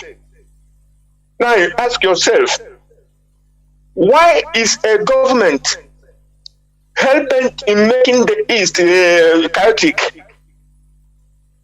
while a lot of armed forces and they are being killed and maimed in the north, in Katsina, in Yobe, in Maiduguri, in Nasarawa, so to all of those places. Yeah, I'm not counting Kaduna, Benue, and Plateau. I'm not counting them because it is a war zone. Why haven't Nigerian army declared to go and get those people who are killing people all over the places, even in Biafra land? We are not saying that people who should not be investigated and know who investigated and they are arrested who commit any crime. But the vehemence and the venom that they use to slaughter people and disappear people and displace people in Biafra land is unacceptable. And therefore, the restoration of independence and sovereign republic of Biafra is the solution. And we demand a referendum. This is not fight, let's shoot and see who wins. Nigeria want to fight war, but they didn't invade Niger State. In Niger Republic. But they want to come to the east to display their armory, to scare men and women who are looking for their daily bread. That's where they become generals. God bless Biafra. Thank you, my brother. There were. That is it. The hatred is so demonic. It's overwhelming. Caller on, you'll be the last caller. Caller on WhatsApp. Can you hear me, please, Mazi? Go on. Professor Jonathan, thank you for taking my call. There were Mazi. Okay, you're speaking to a brother who's with a scavenger. I'm calling from Africa Sud. Africa Sud is South Africa. I greet my leader, Mazi Nnamdi Kanu, a prisoner of conscience, who set up this Radio Biafra, a citadel of knowledge and spirituality to educate us, we Biafrans. And that is what you, Professor Jonathan, is doing. Professor Jonathan, I say maintain your blessing. Maintain your blessing. Professor Jonathan, what you are doing for us, if you can be able to charge as a lecturer for an hour, you know how much you take in Harvard University or in Oxford University to teach history for more than 5 hours. You know how much you will charge, but you are doing it for us. Professor Jonathan, do you think that if we have somebody like you in Enugu State as a governor, are we therefore not in safe hand? Do you think that if we have somebody like Chinedu as a house of somebody who is a senator representing Biafra land in anywhere in the world, whether United Nations or anywhere, do you think we will lack? We will not lack anything because we have somebody who will speak. We have somebody when he talks, then people know that this person is talking. Somebody who articulate, who know exactly what his people want. He knows what he wants first before his people. He knows how to defend his people. That is what we are lacking in Biafra land. Professor Jonathan, a person who is representing a Biafran in somewhere in Igbo land was humiliated on the street while he was passing, detained for some hours, talked down and humiliated him. Anyway, he don't feel humiliated because you know their way, they know their way, they know how they do. But after that, he went to Abuja and said that the armies are doing a correct, marvelous job. That is what Professor Jonathan, where are all these our buruburus? You know, the Biafra people are the only people who don't have anybody to speak to. Who will talk now and everywhere shake. If Babangida talk today in Nigeria, everywhere will be shaking. If Obasanjo talk today in Nigeria, everywhere will be shaking. For instance, you go and attack somebody in Obenosho, maybe in Keru or Petimodo, somewhere in Yoruba land. When Obasanjo talk, even the federal government will go and back him. Just like they will give them compensation as June 12 because of Abiola. But only the Biafran, only the one person who's supposed to be speaking for us, they just cage it by the heart of the people who call themselves Buruburu, who call themselves Abinori, who call themselves, when they're answering all those names, you ask, who are, which snake are they eating? Which Buruburu are they? Because Buruburu means somebody who is in all departments. He can represent his people, he can cover his people in all angles. But we don't have anybody to speak to for us. Professor Jonathan, where are we going to start? You talked about Africans. Is it not in Africa just last year? They said a Gambian president arrested the whole Islamic IOC organization conference in his country, and he brought each person who's supposed to represent who came for that 57 about SVU. For what? For them to come one day and spend and go. And they brought them down to Nigeria. Is it not in Nigeria where somebody spent 50-something billion to go and buy a yacht for driving? Chinedu, the president. And after buying it, the Naira went to depreciate. But now Nigeria asked, why did the Naira fall down? That is what we are seeing. Professor Jonathan, what are we going to talk? You ask us question here. How do you want the world to respect you as an African man? How? How can the world respect people who punish their own people, who don't have shame? Presidents who don't have shame, they don't know how to defend their people. They only believe in import. As we look at what we are talking now, IPOB are talking about famine. Look at what the Fulanis bring to kill the youths who are supposed to do the famine. They know what they are doing. Professor Jonathan, I'm going to stop here because you are about to stop. But what we are saying is that what we need is for them, the only thing for them to just at least respect their own law, to keep even that their country okay, so at least for them to be respected. It's only to give our leader, release him, because he is discharged and acquitted by their own court, not our own. And that is where we stand. Discharged and acquitted, that is our own English to understand. If there is any other English they will bring, they will put on top of it. Let them use it anyhow. But what we want that they must release our leader Mazi Nnamdi Kanu, a prisoner of conscience. He committed no crime. Yeah, court said that he committed no crime. Thank you for taking my call, Professor Jonathan. Therefore, I love you. IPOB members were my blood. Bye. There were Mazi, there were. Dear friends and lovers of freedom, this is where I'm going to switch off the phones. Please do not call. I will not pick again. What we do here is mental sanitation. If you also have another argument opposing to what we preach, please don't hesitate to come, because in this restoration effort or mental sanitization, we need the participation of everybody. We need to be talking to each other. We need to be discussing. We need to be debating. In order to raise superior arguments.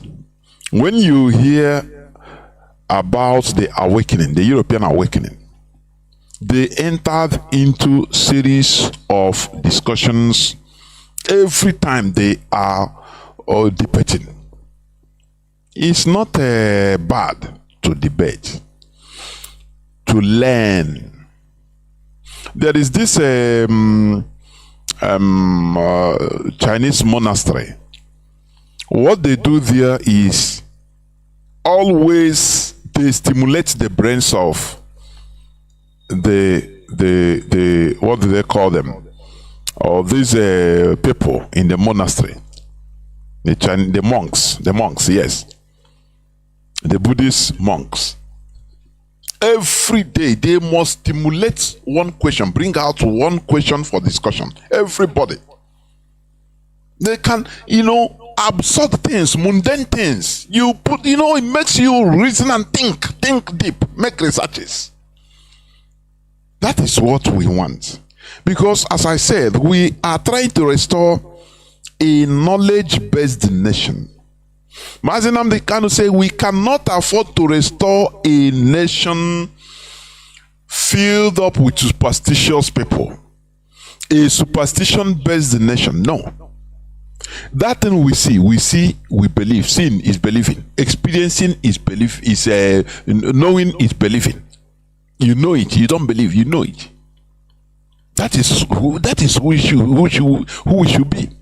I used to watch these ghost hunters. Any place they say haunted house or haunted forest, or no, that makes noise or do something or kill people in the night. You see them, they position themselves in the night, dead of the night. They position, even cameras in the night, ultraviolet camera that sees in the night.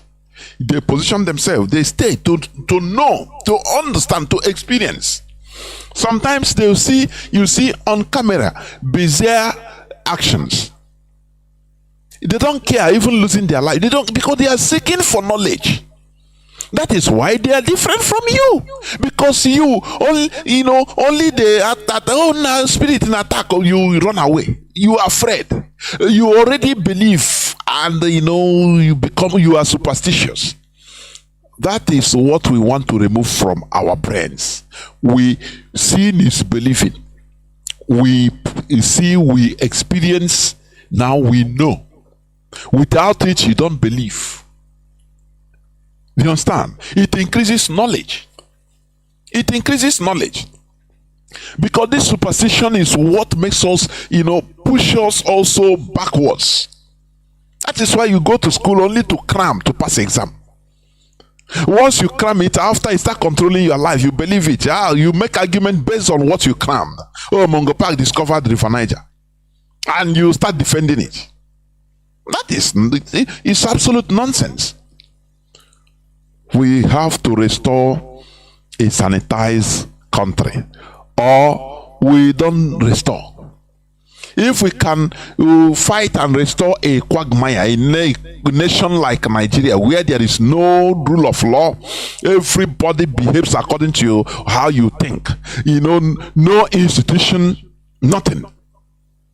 There is no need then. But Biafra is not going to be like that.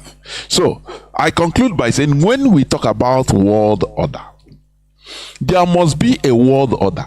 Do not be hypnotized into believing or accepting that the world order is evil. No. The only thing is that we only fight so that we will not be the sacrificial lambs of the world order. Because there must be people, it's just like war. If countries are fighting, the generals, they are in their offices on the table. Is from time to time they go to the war front, but heavily guarded. The generals, they are the war planners. There are people that are expendable.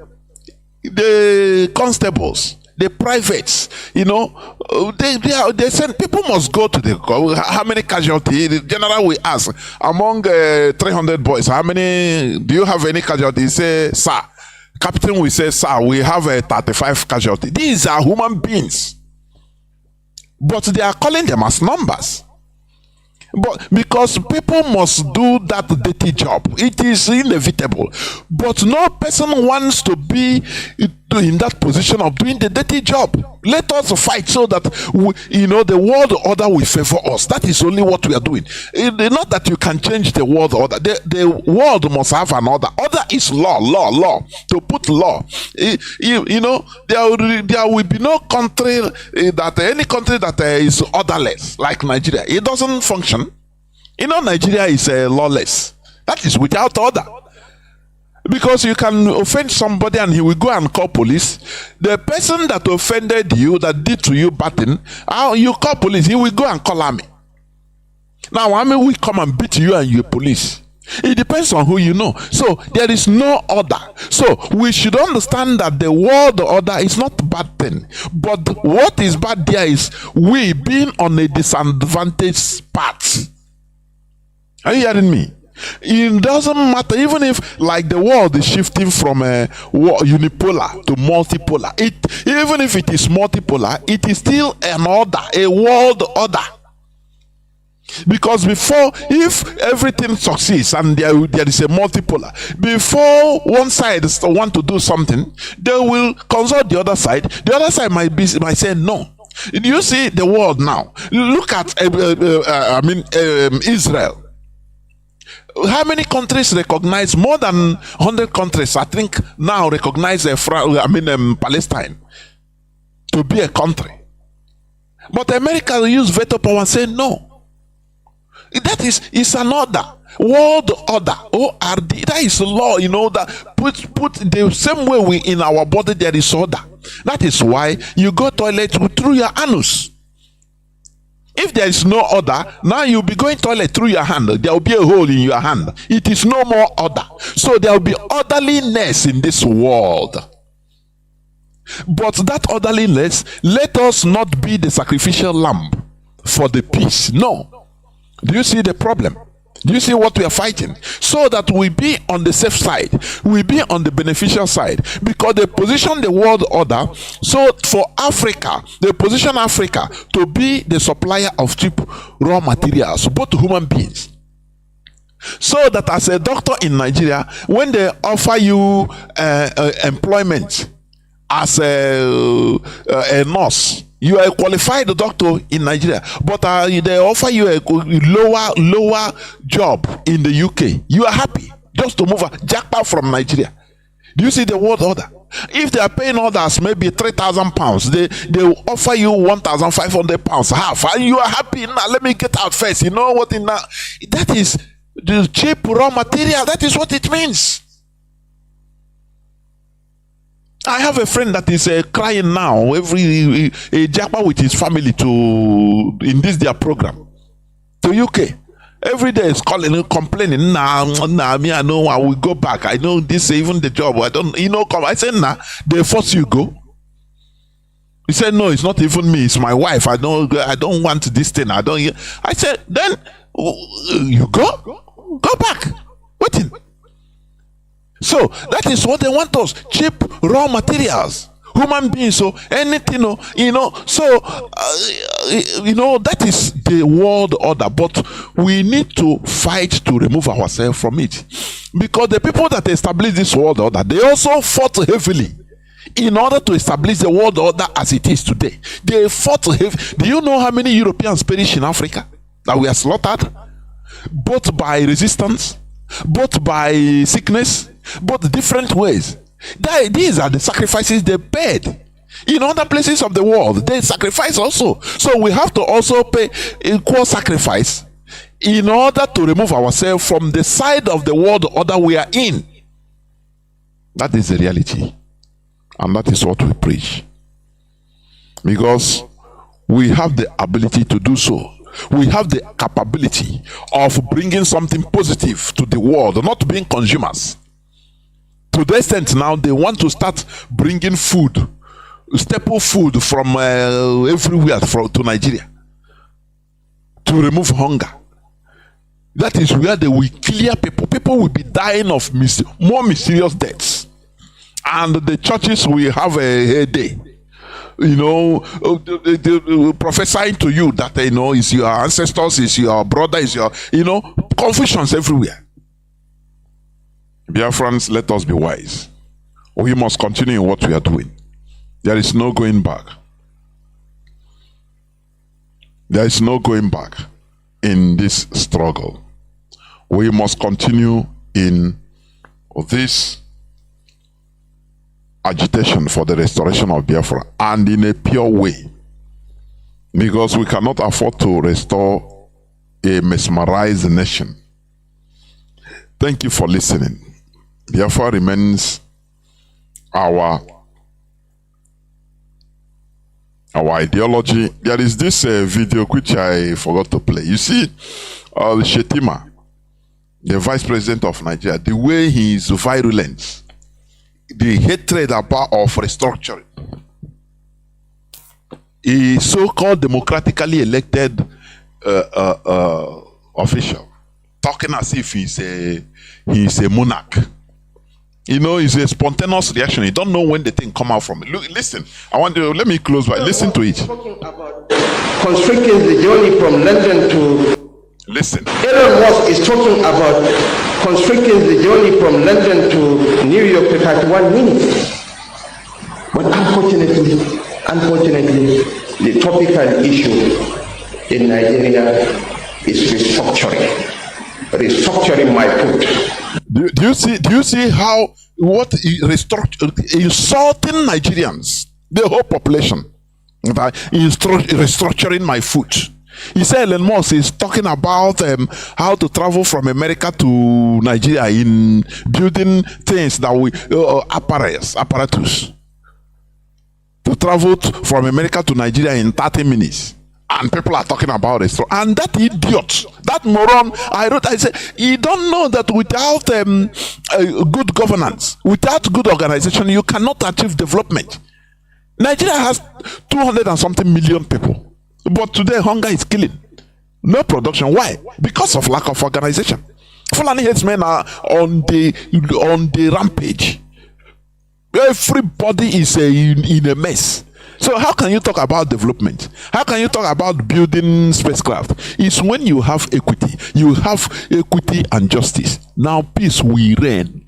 Once peace will reign, no stress. Now people, good governance, people will bring up their best. Government will be functioning. Institutions will be functioning. There now you start harnessing from people's best, from people's contributions, talents. But is it Nigeria? We are... Minister of space. I think Nigeria have Minister of space technology. He's a Fulani man. Everything they use up there. You don't know. On a ministry, technological ministry, has been taking federal government budgets for 30-something years, and at the end of the day, they asked the man, they convocated the man and asked him, what have you achieved? He said, we only make kilishi. And it's a technology, It's a technological ministry. They give it to Fulani man. He said, no, they have been making kilishi. And they say, oh, so kilishi that you dry on sun, that is only your technology. For siphoning billions and billions of naira every year from the federal government. You know. So how can you talk about making, whereby if Igbo man, you say Igbo man want to usurp power. Igbo man want to dominate. People that have the knowledge, the technical know-how, they don't have any chance. You put people that don't morons everywhere. So Nigeria is a sham. I am telling you. Britain, I don't know what they created there, but whatever they eat must be dismantled. Nigeria must be dismantled in order to save the human beings that are there. Both Hausa, both Yoruba, everybody. Otherwise, Nigeria is killing them. Look at a country that of 200 and something million, with sea bodies everywhere in Biafra land. Because of hatred, nothing. They don't know seaports. They are managing seaports in the smallest state in Nigeria, Lagos. How many seaports there? Gridlock everywhere. Traffic jam everywhere, accidents everywhere. They say, let us continue managing it. Even to clear your container, no way. It can take you months for it to land. Even something that if they dispatch, they have everywhere in Biafra land, on the worry everywhere. You see everywhere, water bodies everywhere to build, but no way. And this man is telling you to develop, invest in technology. How can you invest with this type of mentality, with hatred? Look at Onisha Bridge, the one they built. They are sabotaging it. They are removing so that people will be dying of accidents. I saw the video and marveled. Who can people just use hand to remove it? It must be with any machine assisted. And these are the government is involved in sabotaging all these things, so that people they want us to be wailing, always crying, lamenting. Mazi Nnamdi Kanu said, "This is no more time. This is no more time of lamentation. That is it.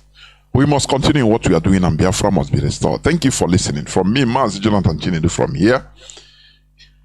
It is simply good evening.